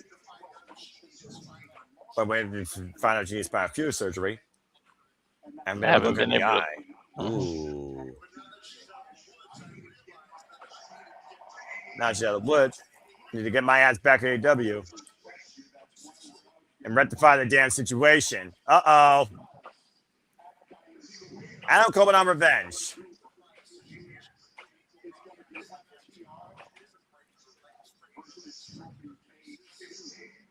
Christian Cage.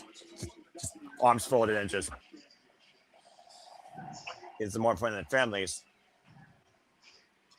And that's taking the AEW Tag Team Championships. Only one set of titles and so many tag teams. True that. Well, you to hear from us first. At Dynasty in Vancouver. It's going to be FTR versus Kobe Cage 2 for the AEW World Tag Team Championships. That's official. And the graphic is there. What? Now Christian Cage with the mic. You understand this situation is personal for me too. Winning the Tag Team just means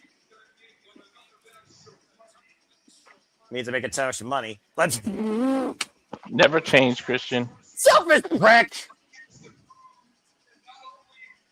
We just prove that we're not only the best tag team, our generation. We get to prove we're the best tag team of your generation. Oh, I like this. FTR. Uh-oh. I mean, I've said it. We've said it since they're like Dynasty. Like it's the name of the show. It is the name of the show. Yes. It's just it makes sense between all these three teams, right? It's all about the each team's legacy, each of their dynasties. Yeah, but look at what team's on the stage. What's the gold? And Smallstoke has a mic. Copeland and the Bucks saying, "Shut up!" Yeah, no one wants to hear you. You friggin' pipple. So I guess I guess in these next few weeks we're gonna get. I mean, yeah, we must get. Well, the match is made official for the pay-per-view. Super kick by Cash. Spirit attacks.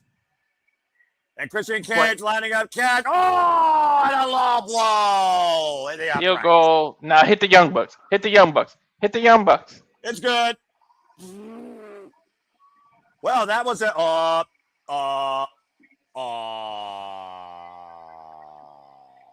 well. I mean, fight.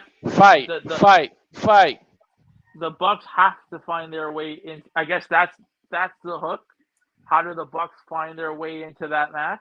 Well, again, it's all about mutual respect, right? And who's the best tag team across generations? You can always work the winner.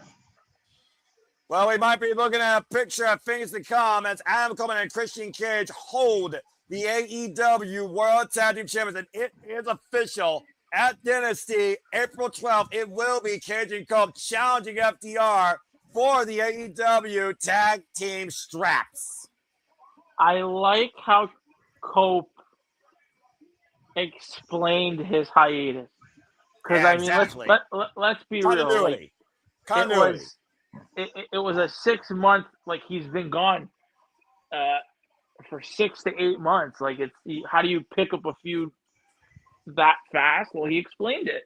Well, yeah, and again, we're talking about the ultimate opportunists here. And also, speaking of opportunity, the Don Callis will get an opportunity to regain the AEW Trios Championships.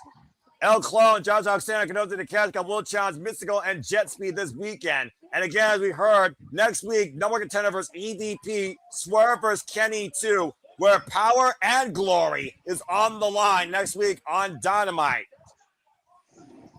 Well, we're on the road to Dynasty, and it looks like that Adam Coleman and Christian Kids are looking to forge their dynasty across generations as the greatest tag team of all time. But for now, this Dynamite has finally concluded, and we have finally blew out the fuse. Thank you all for tuning in so much to this simple, special watch-along coverage of the Fallout from Revolution.